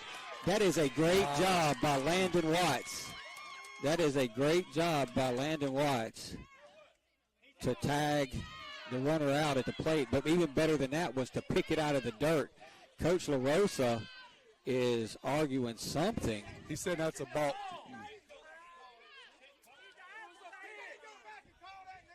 Yeah, he's trying to say that was a balk. Is that what he's saying? I don't know. But let's give some credit. Let's give some Landon credit. Watts did outstanding. He scooped the ball up and then has to dive around the batter who's trying to bunt, and he makes the play and then gives him a little hoorah in his face. I thought that's what the third base coach was going to say. I thought I was that's what I thought he was going to complain about, was the emotion that Landon showed over the runner when he tagged him. Yeah, and he was right. You're not supposed to do that. I totally get it, and if I was in Landon's spot, I'd done it too. But it don't matter. All you do is warn Landon. There's you can't back up the play is what I'm saying, or reverse the play. It's over with. You sent your kid. We executed. We got him out. It's over. Yeah, that's going to be an out on a stolen base of trying to steal home. What a play by Landon Watts right there. I know Michael ain't here, but Michael, he picked that ball, then raced around the batter. Yeah, he had to go around him because the batter's right-handed. He was squaring around the bunt. He had to go around him. So now there's two down. The pitch was a ball, by the way. And there's a ground ball base hit up the middle. I just read Coach LaRosa's. We can't say it. I just read Coach LaRosa's lips, and I can't repeat what he says. Yeah. But don't it always happen? Always. He takes a pitch 4 inches off the ground and slaps it back up the middle. But you live by the sword, die by the sword. You try to put the play on, you better execute it. But they, again, have the winning run at first base. But it's a lot different than having him on first than it is on third with one out. But that 9-hole hitter has been a thorn for us because I think that's his third hit of the game. And now they're back to the top with their best hitter, Shapins. Swing and a miss. And I think if I'm Picayune's defense now, I'm backing up in the outfield. I'm playing no doubles defense. I'll let one fall in front of me because it's going to take another one to beat me. Right. You just don't want anything over your head or down the line. There's a ball, one strike.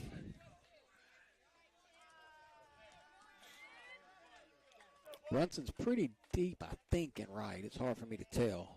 Yeah, he's about like Stockstill and left. They're both playing about normal depth. That's a good job again by Watts. 2 balls, 1 strike.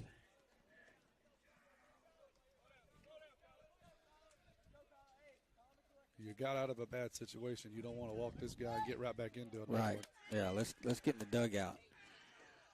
Here's the 2-1. Swing and a miss. Shapins. I'll say this about Shapins. He don't get cheated. No, he takes his cuts. But he's had a hard time squaring up Kyler's fastball. Here's Kyler's 2-2 to Shapins. Call, strike 3. Kyler took a little bit off, and the Tide get out of it. We will head to the top of the 9th. We're tied at 5. You're listening to Maroon Tide Baseball.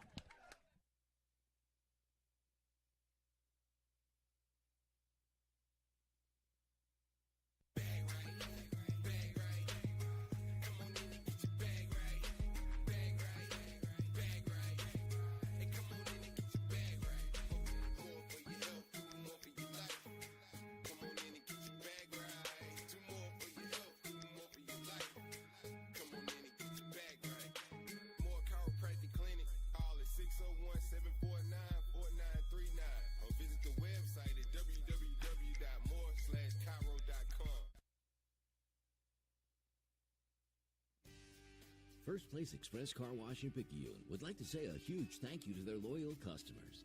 First Place Express Car Wash is happy to serve their local community with 2 locations, Highway 11 North just past Coast Electric, and on Highway 43 South just a quarter mile east of I-59 at Exit 4. First Place Express Car Wash is locally owned and operated. You know they'll treat you right. Choose from any one of their car washes. Sign up for their monthly wash club starting as low as $20.99. Why do it yourself when you can let First Place Express Car Wash do it for you? Brady Robertson, Jamie Lumpkin, Tanner Busby scheduled 3-4 Picayune here against Mr. Brady, Will Brady. The first pitch of every half inning brought to you by FNB Picayune, your hometown bank. Come by the main bank and see one of our friendly loan officers, Keith Robinson, Colin Thompson, Judy Lowry, Audrey Spears, David Levy, Christina Ladner, Amy Kirkland. Hometown community spirit, hometown community pride. Brady's 2 for 3. He drove in the Tide's 5th run that tied the ball game. And he's going to take a ball down, 1 ball, no strikes. Brady has had a double and a single in this game.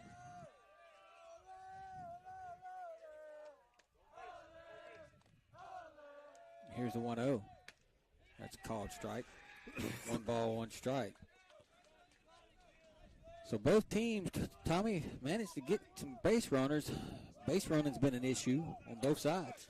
It has. It's made for an exciting night. That's a ball down, 2 balls and 1 strike.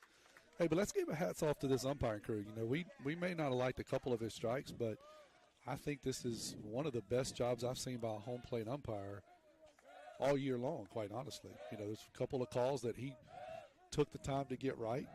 It was huge calls. That's a ball down, 3 balls and 1 strike. I think he'd have had a hard time getting to his vehicle, though, if he'd ended the game on that bunt while ago. Yeah, that was, I mean, it just make a weird night weirder. Yeah. It would have been a fitting ending for what we've done tonight. And Brady's going to draw a walk, and he's going to be on. And that'll bring Jamie to the plate now. Jamie, 0 for 2. He's walked a couple of times. You know, you don't want – he threw 4 out of 5 pitches out of the zone to Brady. So if you're Jamie, you know, you don't want to just go chasing right here. That's right. I don't think we're bunting. I just don't see it. Coach Nicholson's going to have a conversation. Their pitching coach is going to go out and have a conversation. And I want to say something about that pitching coach, that number 26. I don't know who he is.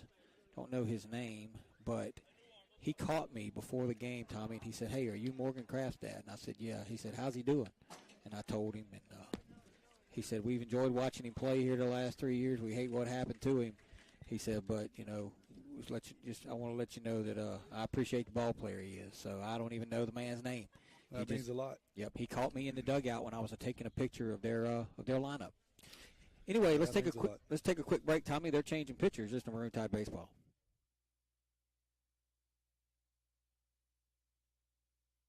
Are you or someone you know looking to take your education to the next level? Pearl River Community College can help. Whether you're looking for a true college experience or you want to jumpstart your career, Pearl River has you covered. PRCC strives to remain affordable and accessible to help you regardless of where you are on life's journey. With face-to-face, hybrid, and online courses, Pearl River meets you where you are. Visit prcc.edu/admissions or call 601-403-1000 to rise with the river.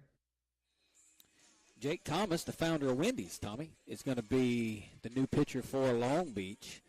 And he is pitcher number 5 or 6 for them. 1, 2, 3, 4, 5. He is pitcher number 5 for the Bearcats. So Thomas will take over here with Brady at first base and Jamie coming to the plate. I want to remind everybody, I can get this read in real quick because I know a lot of people are listening. Give me 1 second. Let me get to it. That come join WRJW remote crew tomorrow from 11 a.m. to 1 p.m. at the Picayune Tractor Supply Store at 2320 Highway 43 South. Come register for your chance to win $106.90 and come explore your newly remodeled Tractor Supply during their grand reopening sale and hang out with the WRJW crew. Tomorrow, Saturday, April 1st at Tractor Supply in Picayune. Tractor Supply, everything you need for life out here. So, going to be an on-location event with some WRJW folks tomorrow at Tractor Supply. Tommy, should be a good time. Oh, I got you turned down. Go ahead. Yeah, it looks like a chance to win a few bucks, too. Yeah. Put your name in there. And check out the new tractors. Sounds like a good Saturday.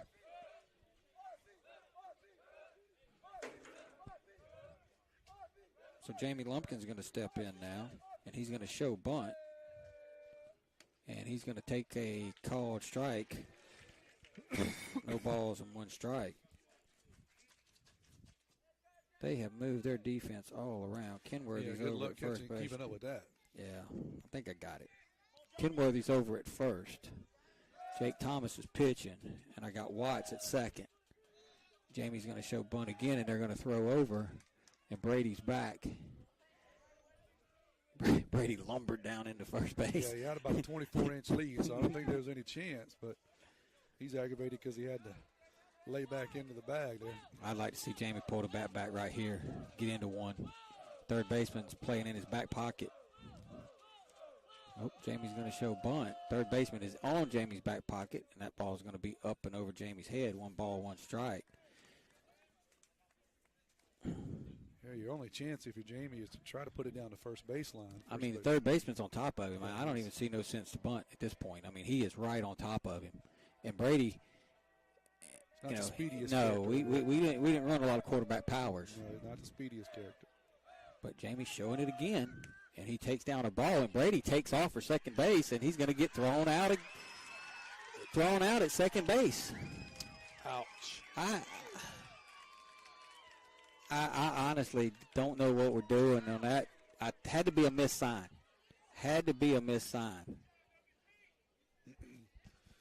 Yeah, well, Brady says, hey, you gave me the steal sign, and they're kind of having some back and forth across the diamond, so you don't know. You don't know if it was a missed sign or what, but one would not think we would try to do a straight steal. No, that's what I'm saying. I don't know what happened there. I don't know. Somebody was crossed up somewhere. We know that. Yeah. So here's the 2-1 now to Lumpkin. And that's going to be outside of ball. 3 balls, 1 strike. And this is generally where Jamie rips one in the gap for a double. Yeah, well, I wish he'd do it here because at least I would feel like the sacrifice bunt would have worked. Like, anytime we square the bunt, bad things happen, man. I mean, and that's a ball down, so Jamie draws a walk. Think about it. We squared the bunt earlier. We got a man thrown out at second. Then we bunted with Brunson with the bases loaded and popped up and got out. Then we squared the bunt there and got a man thrown. Like, every time we square the bunt, bad things happen. We have not executed, I guarantee you that. It's been all season. I agree with that, too. So we get another chance to do it here with 1 out. Yeah. So we're in the same spot we were, except Jamie's at first instead of Brady. And Busby's at the plate. And Busby's grandma and grandpa are the sponsors of the game, Rhonda and Craig Sheldon in Hayesville, Kansas. Tonight's Diamond Club sponsor of the game. Some of the most beautiful turkey hunting woods in the world. Tanner's got 2 hits tonight. He's 2 for 3. Jamie gets his lead. Here's the pitch. And that's going to be a called strike on the outside corner.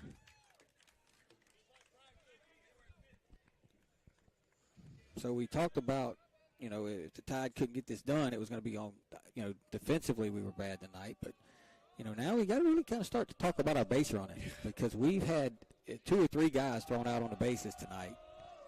There's been some ugliness in multiple facets of our game. You're right. And somehow, some way, we find ourselves still in a 5-5 game. And I should have been in bed by now. Oh, my Lord, yeah. No balls, 1 strike to Busby. And Busby's going to hit a fly ball to center field, and that'll be the second out of the inning.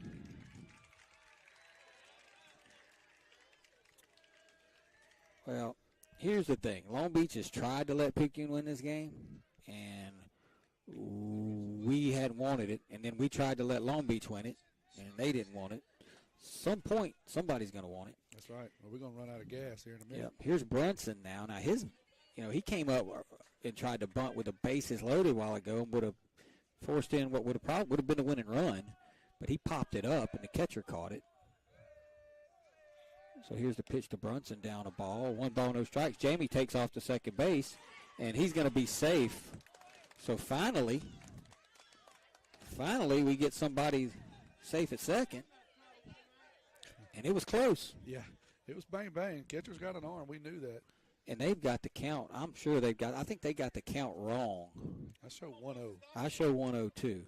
I think the count is wrong on the screen. It's 1 ball, no strikes. But if I was Evan, I would be asking the umpire right now what the count is. Yep, he's got it. Umpire just flashed it. 1 ball, no strikes. So Jamie takes his lead off second. So Brunson give the Tide the lead here possibly with a base hit. Here's the pitch. That's going to be down a ball. 2 balls, no strikes. So 2 walks in the inning. Jamie's there at second. There's 1 out. And it's a 2-0 count to Brunson. So what you don't do here now, Brunson, you don't want to chase a bad pitch. You want to get a pitch you can hit. Here's a 2-0. And Brunson got one, and he fouled it off the right side. 2 balls and 1 strike. Got to pitch up. Had a pretty good swing, just a little bit behind it. If you're looking ahead to the bottom of the 8th, it'll be the 2, 3, 4 hitters for Long Beach.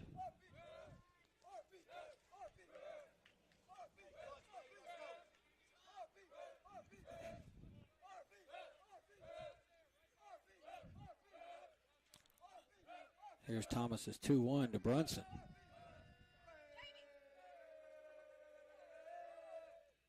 Swing and a miss. Brunson thought about going, then I think he thought about not swinging, and then he decided to swing, and by that point, it was too late. Too late, yeah. Fastball snuck up on him. It was a good pitch. But I think you're right. Brunson got caught trying to think and let the fastball get in on him. So now Brunson going to try to fight off a 2-2. Jamie's dancing off a second. Here's the pitch. Swing and a miss, but it does get by the catcher. Blackwell picks it up, and he throws it. And they drop the baseball, and Jamie Lumpkin's going to score. Wow, Blackwell's throw down to first base got away from Kenworthy.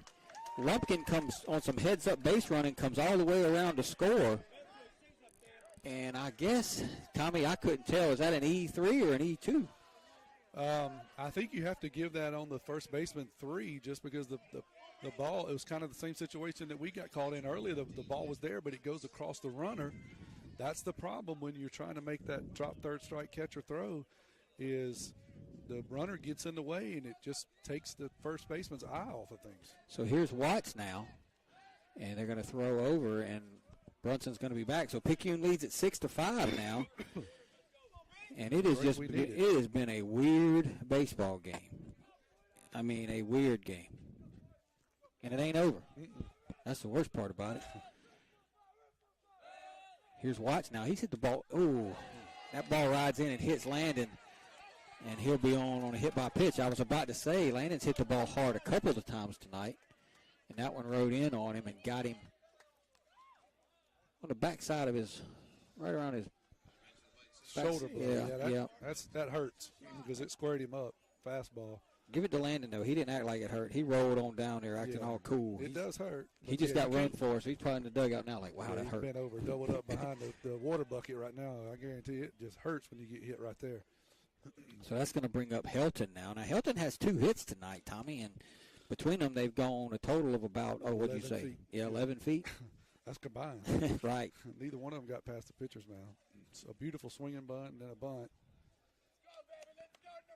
Picayune, I'm going to have to look. I mean, I don't even know that my box score is right at this point, but Picayune has 6 runs on 10 hits. I'm showing the Tide with 4 errors.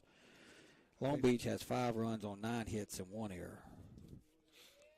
Bailey is running for Landon. Yep, Robert Bailey is in running for Whites. So this game has had a little bit of everything, and it ain't over yet. And if Parker could come through here, it'd give a little insurance to the Tide. That's going to be down a ball to Parker. 1 ball, no strikes. I see the kamikaze mole cricket. You saw that? Yeah, that thing diving in on us. That thing was about 14 inches long, it was Tommy. like a lizard. 1 ball, no strikes to Helton. It's going to be down a ball. 2 balls, no strikes. So give Jamie Lumpkin credit in this inning, Tommy. You know, after the caught stealing, Jamie battled up there, was able to get on first base. He stole second. Some really good base running. Got him, you know, he never checked up from second base on the drop third strike and gave the Tide the lead. Smart base running. That's what we needed. Here's the 2-0 to Parker. Swing and a miss. Good cut by Parker right there. Yeah, we talked about it last week. He didn't have a lot of aggressive swings. That one was pretty aggressive. That's the kind of swing we want to see him have here. So 2 balls, 1 strike now to Parker. Here's the pitch. It's going to be upstairs at ball 3-1. Justin Stockstill waits on deck.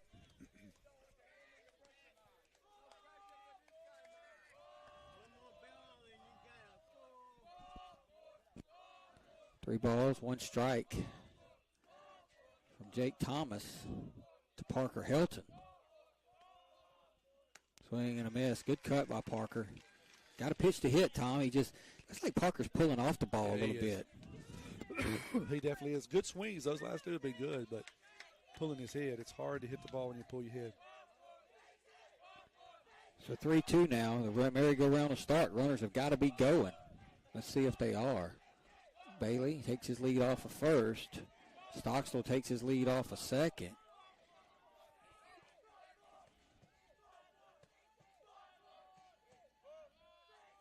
And the runners go, and Helton fouls it away. Good job right there by Parker to stay alive. It'll stay 3 balls and 2 strikes. So if you're Coach Nicholson now, are you thinking, I mean, I know he's thinking let's score some more runs, but I'm gonna pretend you're Coach Nicholson. Do you come back with Kyler again, or do you go to Cooper? You know, it's hard not to go back with Kyler, what he's been doing, but I think he's about tapped out. I think it's probably time for Cooper. That's going to stay up a ball. So good job by Parker Helton to draw a walk. And now the bases are loaded for Justin Stockstill, who's 0 for 4 in the game.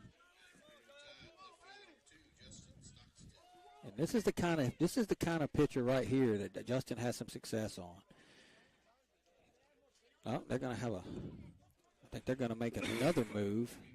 They are. They're going to make a move. Tommy, we'll take a break. You're listening to Maroon Tide Baseball.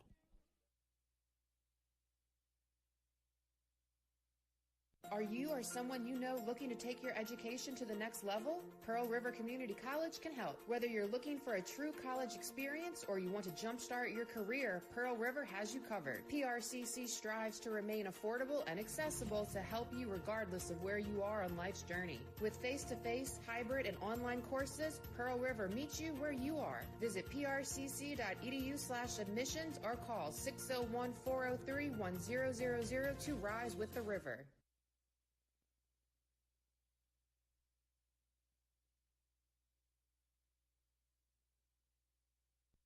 Get back in the game with Dodd Therapy Center. Jamison Dodd, a former college athlete, has the specialties, understanding, and experience to get your athlete back in the game, including indoor turf, Hyvamat, blood flow restriction, trigger point dry needling, and much more. Dr. Dodd and Dodd Therapy Center also specialize in treating Parkinson's disease and other neurological disorders. Give Dodd Therapy Center a call at 769-242-2636 or visit us at 405 Memorial Boulevard in Picayune and get back in the game. Long Beach is going to go with the whole southpaw, number 19, Landon Vancourt. And I think he will be the 6th. I'm going to have to go back and count him, Tommy. But I think he will be the 6th pitcher used. Yep, he is the 6th pitcher used by Long Beach here tonight. And he'll come in with the bases loaded here in the top of the 9th inning, tied on top 6-5. Brunson Stockstill stands at third base. Robert Bailey's at second. Parker Helton's at first.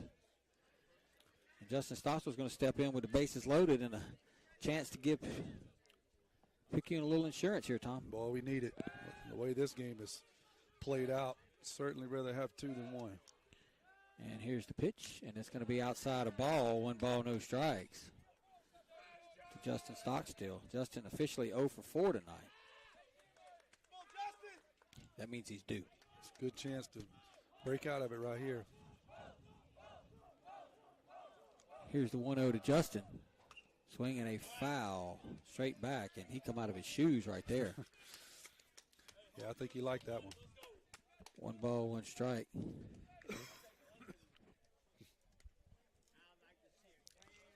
I had to pop my back, Tommy. Uh-oh. Just don't fall over. Whew. 1 ball, 1 strike to Justin Stockstill. Here's the pitch.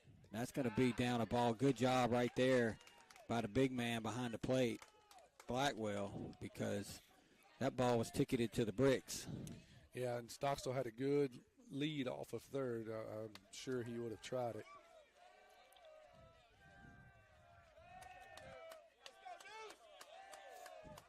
2 balls, 1 strike, 2 down. Here's the pitch to Justin. And that's going to be down a ball. So now it's 3-1. Do you take here, Tommy? I do. Absolutely. Yeah, I think you take here. Coach Nicholson needs to give Justin the take sign, 3-1. Yeah, Justin doesn't get serious until 3-2. Yeah, I mean, so this guy struggled to throw strikes. The bases are loaded. The last thing, I'd make him throw 2 strikes in a row. Absolutely. Coach Nicholson never looked at Justin, so hopefully Justin knows. And Justin swings and fouls one off the left side, 3-2. The good news is he swung at a strike. Right. And he fouled it off, so. Didn't matter. Did not matter. I would have gave him the take sign, but it doesn't matter at this point because it would have been a called strike anyway. So now the merry-go-round will start. A base hit will score 2 runs, Tommy. At least. So here is the 3-2 to Justin. And he swings and hits one towards the gap in left center, and that's going to fall down. 1 run's going to score, and 2 runs are going to score. And Parker almost got caught at second base. Coach Nicholson is irate with Parker over there, but Justin Stockstill takes a 3-2 count and rips it into left center field for his. I told you he was due. Yeah, they messed up because he doesn't get serious until 3-2, so they had their chance to kind of put him away earlier, and they couldn't. He fouls off a pretty good pitch, lives to hit again, and puts one out into left center. You're right, and Parker was coming around third, got caught looking at Coach Evan, and almost got doubled up second. there. Yeah, coming around second, sorry. So here's Moreau now. He's 1 for 5. Picayune on top now, 8-5. And here's the pitch to Coop. And that's a called strike. No balls, 1 strike. Got to give it to Vancourt. You know, he got down to count 3-1. He had to throw 2 strikes. He did. But Justin was just better that time. And what a season Justin Stockstill's having. Absolutely. He wasn't even on the radar, honestly, to start the season, and look where he is now. He's leading off. And Cooper swings and fouls one right past Coach Nicholson's face. At a high rate of speed. Yep, too. Yeah, truthfully, not saying this in any way. I mean, he was probably in left field when the season started. Justin was probably 4th on the depth chart. Right, that's right. Robert Bailey played some out there. Peyton Wells played some out there. Had a couple other guys played some out there. And he didn't give up. He didn't let that stop him. That's going to be down to Moreau, and he got his chance. He made every opportunity. When he got the opportunity, he took advantage of it. And early in the season, in the first few games when he was, I think, Tommy, he went 5 or 6 games, and he didn't have a hit, but he was putting together 7, 8, 9, 10, 11 pitch at bats, and he was getting on. Right. And now he's just hitting the baseball. That's right.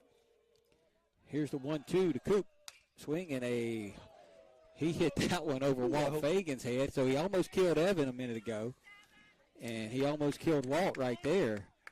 And the radar gun said 464 miles an hour on that one. Yeah, that went right over Walt Fagan's head. I'm surprised it didn't take his hat off. And the other one went right by. It right across Coach Nicholson's grill. That's right. Yeah, he's hunting out there. He just needs to get one in between the white lines some kind of way. So here's the 1-2. Cooper's going to chop one towards second base. Could be a tough play. Second baseman's going to field it, fire it, and that will do it for Picayune as Moreau grounds out to Watts. But the Tide pick up 3 runs. They do it on only 1 hit. They're going to leave a couple. We're headed to the bottom of the 9th. Yes, I said it, the bottom of the 9th. We'll see what Coach Nicholson does with his pitching staff here. It's 8-5 Picayune. Just some Maroon Tide baseball.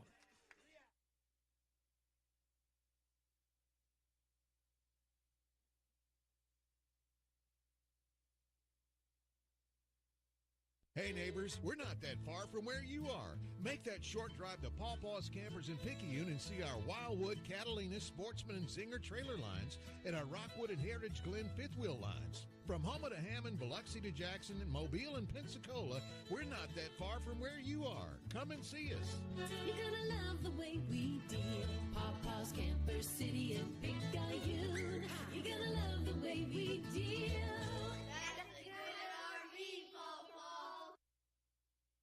Dr. Hermaine Amante, Chair of Surgery and Trauma Medical Director, Highland Community Hospital. Over the last 10 years, the Highland Surgery Department have grown exponentially. We have been able to add multiple services to our surgery department, which includes urology, general surgery, advanced laparoscopic surgery, ENT, as well as ophthalmology.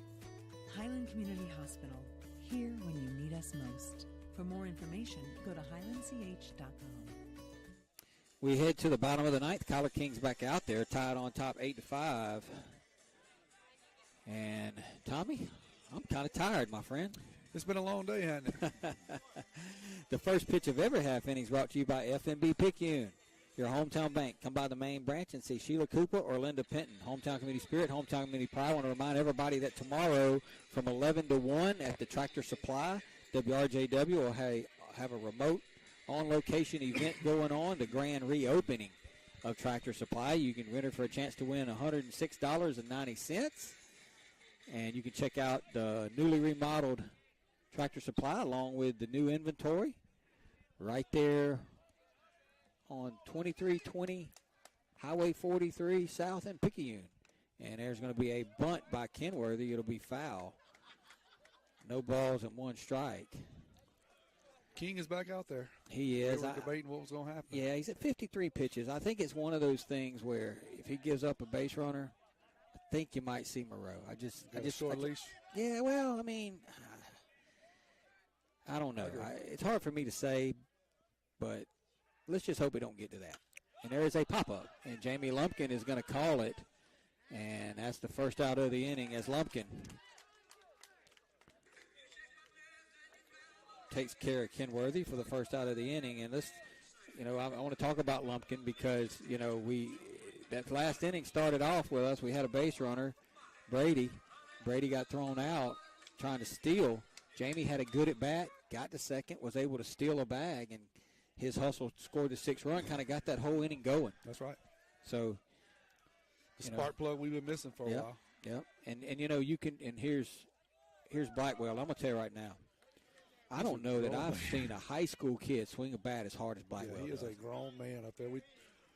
We always have fun and kid with him because he's got a full beard and he looks like he's 32. But I tell you what, he can swing the bat. He's played a heck of a defensive catcher tonight. He is, man. I'm gonna tell you something. Here's the pitch, swinging. He pops it straight up. It's gonna be a tough play for Watts. Let's see if Watts can make it. Pops out of his glove. Man, that was just a tough play.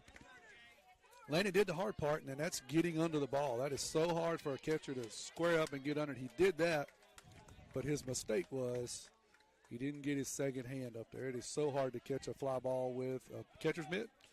And That's so tough, got to get that other hand up there, and that's where he failed. That's what he's Landon and the umpire talking about it right now. That's what the umpire's like, dude. Where's the other hand? Got to get it up there.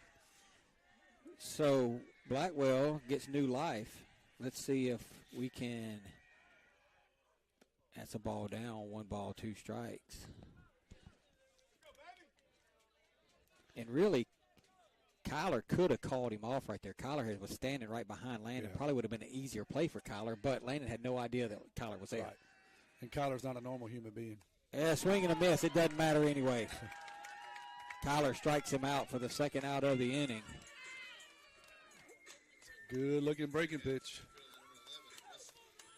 That'll bring up Watson, Tommy. And I'm going to tell you something, the Tide have not played the best baseball tonight. Made a lot of mistakes. Coach Nicholson will tell you but the fight that they have shown tonight, and doing it without Morgan, man. That's right. They didn't give up.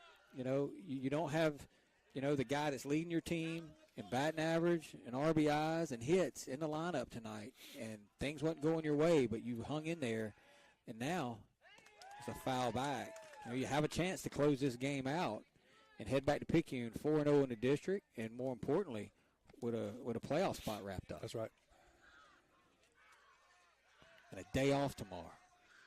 I like that even better. Not me. I got to go to Daphne, Alabama. Ooh. Colts playing in Daphne this weekend. Here's the 1-1. Swing and a ground ball towards short. It's going to be a tough play for.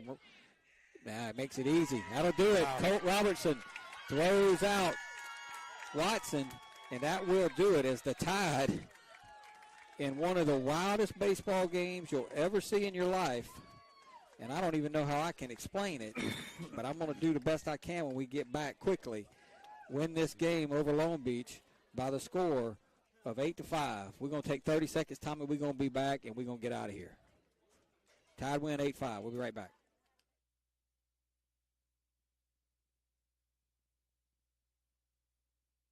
Craving a breakfast toaster or French toast sticks? Make it a meal and step up your breakfast with tots and a cold beverage. Sonic Drive-In has the perfect portable breakfast, and it's the perfect way to start your day. And at Sonic Drive-In in Picayune, you can stop by anytime because breakfast is served all day. Sonic Drive-In of Picayune on Highway 11 just north of Highway 43 North. Start your day Sonic style with happy eating at its best. That's what you get at Sonic Drive-In of Picayune. Destination delicious. Picayune wins this one in 9 innings by a score of 8-5. Tide led it 4-0. Long Beach came back, took a 5-4 lead. Picayune tied the game in the top of the 7th on a base hit by Brady Robertson that was just it was a weird ball. I mean, I don't even want to explain. It's just too much to explain. But it was a base hit nonetheless. Tied the game at 5, and it stayed that way for a while. Both teams had a chance to win it a couple of times. Tremendous job by Landon Watts to save the game for Picayune on a attempted suicide squeeze play. I mean, and it was able to get it out and keep the game alive, and then tied with 3 in the 9th to win it 8-5. Tommy, I wouldn't want to be you tonight for 2 reasons. Number 1, you're sick. Number 2, I have no idea who your Sonic player of the game could be tonight. I've been struggling with it that whole commercial because there's just so many people. You called out Watts. He had a heck of a defensive performance. Had a hit and an RBI to contribute. Justin Stockstill drove in a couple of RBIs. So it could be any number of people. A plethora. Yeah, a plethora. But I'm going to have to go with Busby just because what he did. Busby goes 2 for 4 as a hitter, and then as a pitcher, kind of forgot about him because it seems like 4 or 5 hours ago he was pitching. A week ago. Yeah, but he goes 4 2/3, gives up 7 hits. No earned runs. His 5 runs were not earned. Strikes out 8 and walks 3. So, I got to give it to him for the dual performance that he did tonight, but I wish I could give out 17 of them because most of the Maroon Tide deserves it. Total team win tonight. Morgan, I know you're home listening. Tide got it done. I'll be home sometime around midnight, but be proud of your teammates. And Tommy, we will see you Tuesday night in Picayune as we take on Plover Central. Both teams 4-0 in the district. Both teams have qualified for the playoffs now. Now it's just a matter of seeding. Roll Tide. That'll do it. Final score from the final time. Picayune 8, Long Beach 5. You've been listening to Maroon Tide Baseball. We'll see you Tuesday night. Roll Tide.